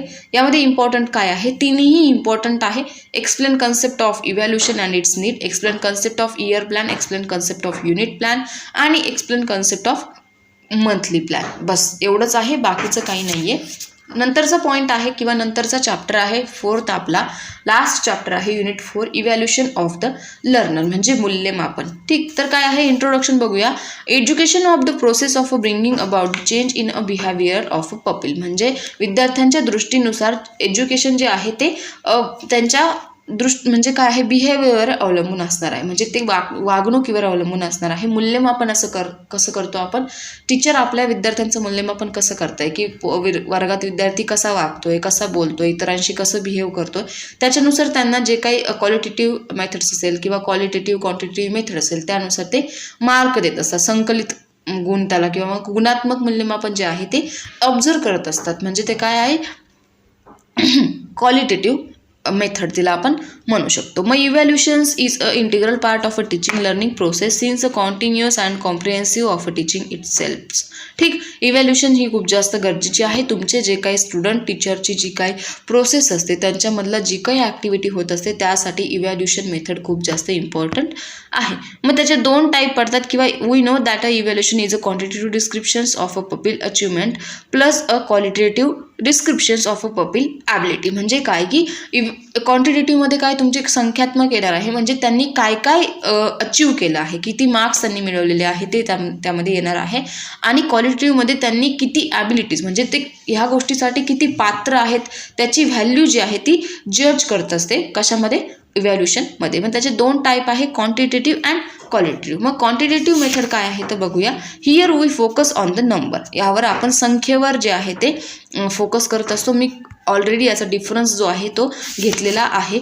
The purple achieve in a describe in a numerical manner. Generally the questions based on who, what, where, when and answer type the question. मग क्वांटिटेटिव्हमध्ये केव्हा झालंय, कधी झालंय, केव्हा झालं, का झालं, अशा प्रकारचे जे क्वेश्चन्स असणार आहे ते त्यामध्ये विचारले जातील. In this way the outcomes about the knowledge and comprehension comes under the quantitative method. मग यामध्ये तुमचं नॉलेज जे आहे ते कशा प्रकारे वाढलंय आणि तुम्हाला नॉलेज किती वाढलंय हे कळत असतं. म्हणजे तुम्हाला कोणत्या चॅप्टरसाठी किंवा कोणते सपोज त्यांनी टेस्ट घेतली, एखादी एक्झाम घेतली तर त्यामध्ये तुम्हाला किती मार्क्स मिळाले हे क्वांटिटेटिव्हली क्लिअर केलं जातं किंवा कळतं. ठीक, नंतर आहे क्वालिटेटिव्ह मेथड. मग क्वालिटेटिव्हमध्ये काय असणार आहे, मग क्वांटिटेटिव्ह म्हणजे काय इन शॉर्टकट आपण त्याला म्हणू शकतो जो काय स्टॅटिस्टिकल डाटा असतो तो ॲनालाइज केलेला असतो या मेथड नुसतं. मग क्वालिटेटिव्ह मेथडमध्ये काय आहे, here the focus on the text form म्हणजे काय की तुम्ही कशा प्रकारे वागता आहात, तुमचं बिहेवियर कसं असणार आहे ते तिथे दिलेलं गेलं असणार आहे. The judgement about the achievement of the response it given an a textual form. Generally the questions words why and how give a student achievement in this type. The process of application, analysis, synthesis and evaluation are induced in a qualitative method. यामध्ये जास्ती करून जे काही beneficial असणार आहे ते दिलेलं असणार आहे. मग क्वांटिटेटिव्हमध्ये त्याचे टूल्स आहेत तर कोणते कोणते आहे. लॉंग आन्सर टाईप क्वेश्चनमधून आपण त्यांचं क्वांटिटेटिव्ह ॲनालिसिस करू शकतो, शॉर्ट आन्सर टाईप करू शकतो, ऑब्जेक्टिव्ह क्वेश्चनमधून करू शकतो, ओरल टेस्ट घेऊन करू शकतो, परफॉर्मन्स टेस्टने घेऊ शकतो, स्टँडर्डाइज अचिव्हमेंटने घेऊ शकतो, डायग्नॉस्टिक टेस्टने घेऊ शकतो. म्हणजे नामनिर्देशन तंत्र असेल त्यानुसार आपण काय करू शकतो इव्हॅल्युएशन करू शकतो. क्वालिटेटिव्हमध्ये काय आहे, ऑब्झर्वेशनल टेक्निक असेल, सेल्फ रिपोर्ट टेक्निक असेल, प्रोजेक्टिव्ह टेक्निक असेल, सोशिओमेट्रिक टेक्निक असेल, सामाजिक तंत्र असेल, ऑब्झर्वेशन म्हणजे काय निर्देशक असेल किंवा मग सेल्फ रिपोर्ट म्हणजे काय स्वतःचं जे काय म्हणजे सेल्फ रिपोर्टिंग त्याला आपण म्हणतो तशा प्रकारे ते असणार आहे. Need and important of the different tool. मग यांचं इम्पॉर्टंट काय काय आहे, पहिला आहे लॉंग आन्सर टाईप क्वेश्चन. मग long answer type question demands and the student should generalise, compare, content, explain, criticise and summarise, analyse, illustrate, depend on description. म्हणजे काय की लॉंग आन्सर टाईप क्वेश्चनमध्ये विद्यार्थी एखाद्या क्वेश्चनचं डिस्क्रिप्शन कशा प्रकारे लिहिताय, जनरलाइज कशा प्रकारे करताय त्या क्वेश्चनला, त्यांचा आन्सर म्हणजे विद्यार्थ्यांच्या डोक्यामध्ये त्या आन्सरबद्दल काय प्रतिक्रिया आहे ते आपल्याला लॉंग आन्सर टाईपनी कळतं. तिथे तुम्हाला लॉजिकल थिंकिंग करावी लागते, काही क्रिएटिकल रिझनिंग असतील किंवा सिस्टमॅटिक प्रेझेंटेशन जे असतं ते खूप जास्त गरजेचं असतं. Short answer type question in this revise from the long answer type question question, give reason, write short paragraph, give answer and the various type of short answer type of question. म्हणजे यामध्ये तुम्हाला एखादा question दिलेला असतो. मी आधीही तुम्हाला एका व्हिडिओमध्ये सांगितलेलं आहे की लॉंग आन्सर टाईपचं जे स्वरूप असतं ते शॉर्ट आन्सर टाईपचं जे स्वरूप असतं ते लॉंग आन्सर टाईपमधूनच उचललेलं असतं. त्याचाच एखादा छोटा पॅराग्राफ तुम्हाला तिथे लिहायचा असतो, एकदम शॉर्टकट एक्सप्लेन करून तुम्हाला, म्हणजे 1/3 जो पॅसेज आपण म्हणतो सारांश लिहा जसं आपण करतो तशा प्रकारे तुम्हाला शॉर्ट आन्सर त्यामध्ये लिहायचे असतात. ऑब्जेक्टिव्हमध्ये तुम्हाला काय करायचं आहे की तुम्ही म्हणजे एखादा जो फॉर एक्झाम्पल तुम्हाला एखाद्या ठिकाणी जायचं आहे, मग तुम्हाला सहलीला जाण्यासाठी 4 मुलांचे ऑप्शन दिले, मग तुमच्यासोबत तुमचे जे फ्रेंड असणार आहे 4 फ्रेंड आहे, मग तुम्ही 4गांपैकी कोणाला सिलेक्ट करशाल? मग तुमच्यासोबत तुमचे विचार आचार ज्याच्याशी जमत आहे किंवा तुमचा जो बेस्ट फ्रेंड आहे तुम्ही त्याला सिलेक्ट करणार. म्हणजे काय हे झालं ऑब्जेक्टिव्ह टाईप क्वेश्चन झाले आहात. म्हणजे इथे आपण एकच पर्सन जो आहे तो चूज करू शकतो. नंतर आहे ओरल टेस्ट. ओरल टेस्टनुसार तुम्ही एखादं जे काही क्वेश्चन असेल त्याला मॉनिटाईज कसं करताय, म्हणजे तुम्ही ड्रामॅटिझम म्हणजे तुम्ही परफॉर्म कसं करताय, त्याचं प्रोनाऊन्सिएशन कसं करताय ते जास्त गरजेचं असतं. मग त्यासोबत तुमचे एक्सप्रेशन कशा प्रकारे आहात, तुम्ही ते आन्सर परफॉर्म करायच्या वेळेला तुमच्या मनात काय चाललेलं आहे किंवा मग तुम्ही किती प्रमाणात तुम्ही एक्सप्रेस करू शकता एखादा आन्सर, ते काय असणार आहे ओरल टेस्ट. त्याला आपण म्हणणार आहोत तोंडी परीक्षा. नंतर आहे परफॉर्मन्स टेस्ट. म्हणजे इथे तुम्हाला एखादं सपोज प्रॅक्टिकल परफॉर्म करायचं असेल तर तुम्ही ते प्रॅक्टिकल कशा प्रकारे परफॉर्म करू शकता हे दिलेलं असणार आहे. नंतर आहे स्टँडर्डाइज अचिव्हमेंट्स टेस्ट. म्हणजे काय की जेव्हा एखादी स्टँडर्डाइज टेस्ट असेल म्हणजे काय की तुम्ही measure a large number of student, म्हणजे यामध्ये तुम्हाला जास्तीत जास्त स्टुडंटमध्ये एक टेस्ट दिलेली असते. मग त्या टेस्टमधून किती स्टुडंट पास झाले त्यांच्यात कम्पेअर करायचं आहे की कोणाचं नॉलेज कुठे कमी पडलं आहे किंवा मग ह्या विद्यार्थ्यांना सगळ्यांना सेम शिकवलेलं आहे तर मग कोणाचं नॉलेजमध्ये काय फरक आहे ते कम्पेअर करायचं आहे. नंतर आहे डायग्नॉस्टिक टेस्टमध्ये काय होतं की it locate and specific weakness of a student. म्हणजे याचमध्ये काय होणार आहे की विद्यार्थ्यांचे जे काही कच्चे दुवे असतात ते शोधून काढले जातात. म्हणजे विद्यार्थ्यांना 15 मार्क्सपैकी 2-3 मार्क्स पडत आहे, 10, 8-9 मार्क्स पडत आहे. मग का पडत आहे ते शोधून काढायचं आहे की विद्यार्थी लिहिण्याला कमी पडतोय की बोलण्याला कमी पडतोय की त्याला व्यवस्थित वाचता येत नाहीये. म्हणजे त्यांच्यामधले जे काही कच्चे धागे दुवे असणार आहे ते शोधून काढायचे. त्याला म्हणणार आहोत आपण diagnostic test. This test are useful to locate the specific weakness of the student. Simple definition आहे. नंतर आहे क्वालिटेटिव्ह. मग क्वालिटेटिव्हमध्ये पहिला आहे ऑब्झर्वेशनल टेक्निक. मग quantitative measurement if supported by a qualitative measure will give the proper pictures of the student evaluation. Thus observational technique include checklist, rating scale, uncodable records and the cultivative record card. म्हणजे काय की यामध्ये तुमचे जे काय एखादं proper picture जे असतं ते विद्यार्थ्यांना दाखवलेलं असतं. फॉर एक्झाम्पल मी तुम्हाला तुमच्यासमोर एक पिक्चर आणून दिलं आहे, त्यामध्ये मी खूप सारे डिफरन्स ठेवलेले आहे. म्हणजे एक घर आहे त्यामध्ये मी भरपूर साऱ्या गोष्टी ठेवलेल्या आहे. मग तुम्ही ते पिक्चर कशा प्रकारे तुम्ही डिस्क्राईब करताय तुमच्या वर्डमध्ये ते त्यांनी ऑब्झर्वेशनल टेक्निक, म्हणजे तुम्ही त्या पिक्चरचं कशा प्रकारे ऑब्झर्वेशन करताय आणि तुम्हाला ऑब्झर्वेशन करून त्या पिक्चरमध्ये काय काय दिसतंय त्याला म्हणणार आहोत आपण ऑब्झर्वेशनल टेक्निक. नंतर आहे checklist. It gives yes or no judgement. म्हणजे तुम्हाला एखादी गोष्ट दिलेली असणार आहे त्यामुळे तुम्हाला फक्त येस ऑर नो करायचं आहे. म्हणजे काय की जेवला का, हो की नाही, फक्त हो किंवा नाही मध्ये आन्सर तुम्हाला द्यायचं आहे. नंतर आहे रेटिंग स्केल. मग यामध्ये तुम्हाला रेट द्यायचे आहे. एखादं सपोज तुम्ही काहीतरी ड्रेस वगैरे घेतला ऑनलाईन किंवा मग बुक वगैरे रीड करताय तर तुम्हाला जे बुक आवडतं तुम्ही त्याला व्यवस्थित रेटिंग करतात. मग तुम्हाला रेटिंग द्यायला लावलं आहे 5 पैकी, तर तुम्ही जे बुक तुम्हाला आवडते किंवा जी वस्तू तुम्हाला आवडते तिला 5 पैकी 4 रेटिंग देणार, 5 पैकी 5 देणार, 3 देणार. ठीक, तर अशा प्रकारे रेटिंग द्यायचं आहे. नंतर आहे अनॅक्डोटल रेकॉर्ड. मग यामध्ये काय होणार आहे एखादं जे काही डिस्क्रिप्शन असणार आहे त्याचा मिनिंगफुल इन्सिडंट जो असतो तो विद्यार्थ्यांसमोर प्रेझेंट करायचा आहे आणि तो विद्यार्थ्यांना ऑब्झर्व करून रेकॉर्ड करायला लावायचं आहे की जे झालं ते तुम्ही रेकॉर्ड करायचं आहे. म्हणजे काय की आपण त्याला आपली जी काही नोंद वही असतो बघा, म्हणजे ती आपण जे दिवसभरात काय केलं असतं आपल्यासोबत आपण काही लोकांना असते बघा नोंद वही ठेवायची सवय असते, तर तिला म्हणणार आहोत आपण अनॅक्डोटल रेकॉर्ड. नंतर आहे कम्युलेटिव्ह रेकॉर्ड कार्ड. मग त्यामध्ये significant information of a student record, permanent record preserve by the school. मग स्कूलमध्ये हे जे काय विद्यार्थ्यांनी एखादी अचिव्हमेंट केली असेल, त्यांची अटेंडन्स काय आहे, हेल्थ इश्यूज असतील, इम्पॉर्टंट ॲक्टिव्हिटीज काय काय असतात, ते सगळं त्यामध्ये मेन्शन केलेलं असतं. नंतर आहे सेल्फ रिपोर्ट टेक्निक. मग सेल्फ रिपोर्ट टेक्निकमध्ये काय असणार आहे, इंटरव्ह्यू असेल, इंटरेस्ट, विद्यार्थ्यांचा इंटरेस्ट कशामध्ये आहे, त्यांचा ॲटिट्यूड कशा प्रकारे आहे, त्यांची पर्सनॅलिटी काय आहे, त्याच्यामध्ये म्हणजे तुम्ही कशा प्रकारे विद्यार्थी वागताय ते त्यामध्ये लिहायचं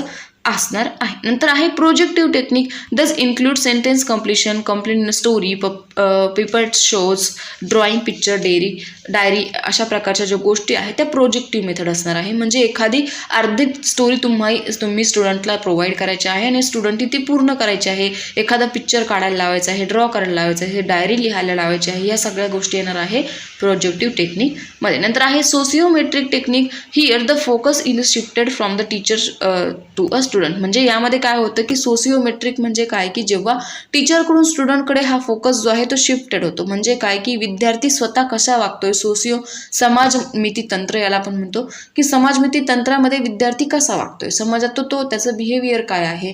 मग इथे त्यांचं बिहेवियर व्यवस्थित नसतं तर मग आपण काय म्हणतो की एखादा विद्यार्थी खूपच वात्रट बोलत असेल तर आपण त्यांना पहिले म्हणतो की तुमच्या आईवडिलांनी तुम्हाला असं शिकवलं आहे का, तुमच्या शाळेत तुम्हाला असं शिकवलं आहे का, तुम्ही कोणत्या शाळेत शिकलाय. अशा प्रकारे जे आहे ते त्याला म्हणणार आहोत आपण सोशिओमेट्रिक टेक्निक. म्हणजे तुमचं बिहेवियर समाजामध्ये कशा प्रकारे आहे त्याला म्हणणार आहोत आपण समाजमिती तंत्र. नंतर आहे कंटिन्युअस कॉम्प्रेहेन्सिव्ह इव्हॅल्युएशन, CCE, सातत्यपूर्ण सर्वंकष मूल्यमापन. मग त्यामध्ये आहे फॉर्मेटिव्ह इव्हॅल्युएशन आणि समेटिव्ह इव्हॅल्युएशन. दोन आहे आकरिक आणि संकलिक, बरोबर. तर ते काय काय आहे. मग evaluation help to improve instruction effective classroom practices are continue. मग इव्हॅल्युएशन काय करतं, आपल्याला ज्या काही आपल्या इन्स्ट्रक्शन्स असतील त्या क्लासरूममध्ये प्रॅक्टिकल करून घेण्यासाठी गरजेचं आहे. मग त्यामध्ये फॉर्मेटिव्ह इव्हॅल्युएशन आहे. It usually administrate during the instruction process. It provide feedback to student in and teacher about learning as well as teaching. म्हणजे टीचिंगनुसार जे काही टीचर्स शिकवता आहात ते कशा प्रकारे शिकवत आहात त्यांच्याकडून स्टुडंटकडून जो फीडबॅक भरून घेतला जातो त्याला म्हणायचं आहे फॉर्मेटिव्ह इव्हॅल्युएशन.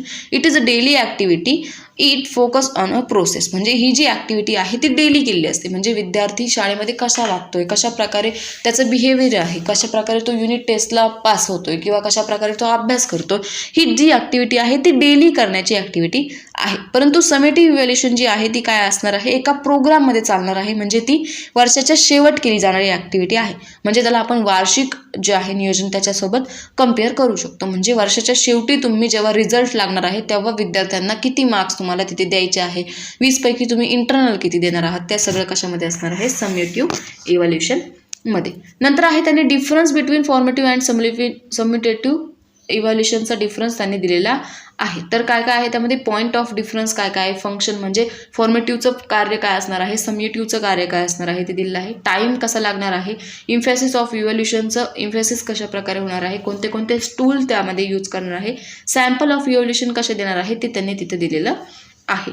नंतर फॉर्मेटिव्ह इव्हॅल्युएशनचा जो काय आहे समेटिव्ह आणि फॉर्मेटिव्हचा जो इव्हॅल्युएशनचा मार्क्सचा तक्ता त्याने तिथे दिलेला आहे. तर आपल्याला माहिती की आपला F4 जो आहे तो फर्स्ट इयरचा 40 मार्कला आहे आणि आपले जे काय फॉर्मेटिव्ह म्हणजे आपला समेटिव्ह म्हणजे तुमचा जो काय पेपर आहे संख्यात्मक म्हणजे आपण म्हणू शकतो एक्झाम जी आहे ती 40 मार्काची आहे, 60 मार्काचे तुम्हाला इंटरनल असणार आहे, टोटल 100 मार्क आहे. नंतर F6 आहे फर्स्ट इयरचा 20 मार्क्स आहे, 30 मार्क्स तुम्हाला इंटरनल असणार आहे, पूर्ण मिळून 50 मार्क आहे. S4 जो आहे सेकंड इयरचा तुम्हाला 20 मार्क आहे, 30 मार्क्सचं इंटरनल आहे, टोटल 50 आहे. आणि F6 जो आहे सेकंड इयरचा तोही तुमचा 20 मार्कचा असणार आहे. म्हणजे तुमचा फक्त बाकी सेकंड इयरला दोन्ही सब्जेक्ट तुम्हाला 20-20 मार्क्सचे असणार आहे. फर्स्ट इयरला फक्त F6 जो आहे पॅडागॉजी तो तुमचा 20 मार्क्सचा असणार आहे. अशा प्रकारे त्यांनी ते इव्हॅल्युएशनचा चार्ट त्यांनी तिथे दिलेला आहे. नंतर आहे डेव्हलपिंग अ ब्ल्यूप्रिंट. मग संविधान तक्ता ब्ल्यूप्रिंट आपल्याला माहिती की ज्याला आपण 3D म्हणजे 3D डायग्राम सुद्धा म्हणतो. तर ती काय काय आहे तर त्यामध्ये बघूया. A blueprint is a 3 dimensional chart. त्याला आपण 3D डायमेन्शनल चार्ट म्हणतो. It shows that how much weightage is given on objective content and various form of questions. म्हणजे काय की हे असं दाखवते की तुम्ही एखाद्या ऑब्जेक्टिव्हसाठी, एखाद्या कंटेंटसाठी, एखाद्या क्वेश्चनसाठी किती वेटेज दिलेलं आहे, किती मार्क्सवर दिलेलं आहे, त्याला म्हणायचं आहे संविधान तक्ता. मग त्यामध्ये 3 कोणते कोणते घटक आहे तर त्यातला पहिला आहे weightage of objective, weightage of content आणि weightage of form of question. मग त्यामध्ये नॉलेज असेल, कॉम्प्रिहेन्शन असेल, एक्सप्रेशन असेल, वेटेज ऑफ कंटेंटमध्ये प्रोज असेल, पोएट्री असेल, कंपोजिशन्स असतील, आणि नंतर लॉंग आन्सर टाईपमध्ये क्वेश्चन आन्सर टाईपमध्ये लॉंग आन्सर असेल, शॉर्ट आन्सर असेल, ऑब्जेक्टिव्ह असेल. मग त्यांचं तुम्ही कशा प्रकारे ब्ल्यू प्रिंट जे आहे ते डेव्हलप करू शकता ते त्याने तिथे दिलेलं आहे. नंतरचा पॉईंट आहे setting test item model answer and scheme of marking. म्हणजे काय की गुणपत्रिका, त्याची तुम्ही मार्किंगची स्कीम म्हणजे गुणपत्रिकाची गुण कशा प्रकारे देऊ शकता ते त्याने तिथे दिलेलं आहे. While setting test item 1 should take care of the this should be not a set of random. The test item should be a set according to the pattern decide to in advance. म्हणजे काय की जे काही blue प्रिंटनुसार तुम्हाला जो pattern decide केलेला असणार आहे त्यानुसारच तुम्हाला एखाद्या विद्यार्थ्यांसाठी मार्क द्यावा लागते, त्यांना रँडमली मार्क्स देऊन चालत नाही. नंतर आहे त्याचं स्कीम दिलेली आहे की मार्किंगची स्कीम कशा प्रकारे असेल. तर त्यामध्ये आहे model answer and scheme of marking should be prepare by a paper set. पेपरवर सेट केलेली असते तशा प्रकारे तुम्हाला ती आन्सर द्यावा स्कीम जी असते, मार्किंग जी असते ती द्यावा लागते. Model answer give the expected outline of the answer and the mark that is each of a point or a detail of the answer deserve. म्हणजे कोणत्या मोठ्या आन्सरमध्ये तुम्हाला किती लाईन लिहायच्या होत्या. मग सपोज तुम्हाला एक मोठा क्वेश्चन दिला आहे, त्यामध्ये सांगितलं की 70 ते 80 शब्दामध्ये, म्हणजे लगभग तुमचं फुल पेजच्या थोडंसं वरती, म्हणजे हाफ पेज आणि थोडं जास्त क्वेश्चनचं असं तिथे लिहायचं होतं आणि तुम्ही ते आन्सर लिहून आलाय 2 ते 3 लाईनमध्ये. तर त्यामध्ये तुम्हाला कशा प्रकारे आन्सर द्यायचे आहे, डिस्क्रिप्टिव्ह क्वेश्चन तुम्ही कसा लिहिला आहात तिथं गरजेचं आहे. मग त्यानुसार तुम्हाला मार्क्स जे आहे ते मिळणार आहे. मग आता फर्स्ट इयरचे पेपर झाले आपले, तर त्यामध्ये ज्यांनी कोणी शॉर्ट आन्सर लिहिलं असेल त्यांचे बऱ्यापैकी बॅकलॉगला राहिलेले असणार आहे, किंवा मग तिथे आन्सर कशा प्रकारे लिहायचे ते तुम्ही आधी समजून घेतलं पाहिजे. मी त्यावर खूप वेळेस व्हिडिओवर बनवलेला आहे, जाऊन बघू शकतात.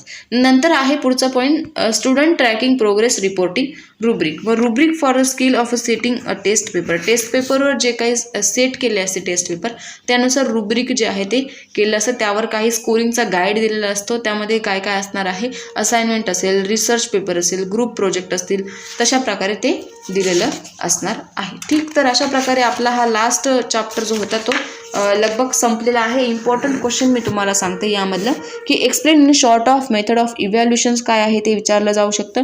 Right about short answer type question. What is a formative and summative evaluation.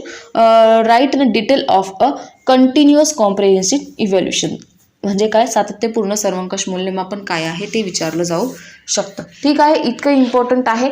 बाकीचं जे आहे मी इम्पॉर्टंट क्वेश्चन तुम्हाला नोट्समध्ये प्रोव्हाइड केलेलेच आहे. तर आय होप की तुम्हाला व्हिडिओ आवडत असेल तर लाईक, शेअर, सबस्क्राईब करायला विसरायचं नाही आहे. तुमच्या जे काही कॉलेज ग्रुप असेल किंवा मग कोणीही तुमचे क्लोज फ्रेंड असतील ज्यांनी DED BEdला ॲडमिशन घेतलेलं असेल त्यांना तुम्ही सेंड करू शकतात. आपली जे काही याची यूट्यूब चॅनलची लिंक आहे तीही तुम्ही प्रोव्हाइड करू शकतात. तर ऑनलाईनचं जे लाईव्ह लेक्चर्स जे असतात ते मी घ्यायचं ट्राय करते, पण तुमचा व्यवस्थित रिस्पॉन्स मला कोणाचा येत नाही आहे. 2 विद्यार्थी 3 विद्यार्थी रिस्पॉन्स करताय, तर त्यासाठी मला तसं शेड्यूल पण बनवावं लागतं आहे. त्यामुळं जर काही तुम्हाला प्रॉब्लेम्स असतील किंवा मग काही गरजेचं असेल पॉईंट काही कळत नसेल तर तुम्ही विचारू शकतात. ठीक, तर भेटूया परत पुढच्या व्हिडिओमध्ये. Bye bye, take care.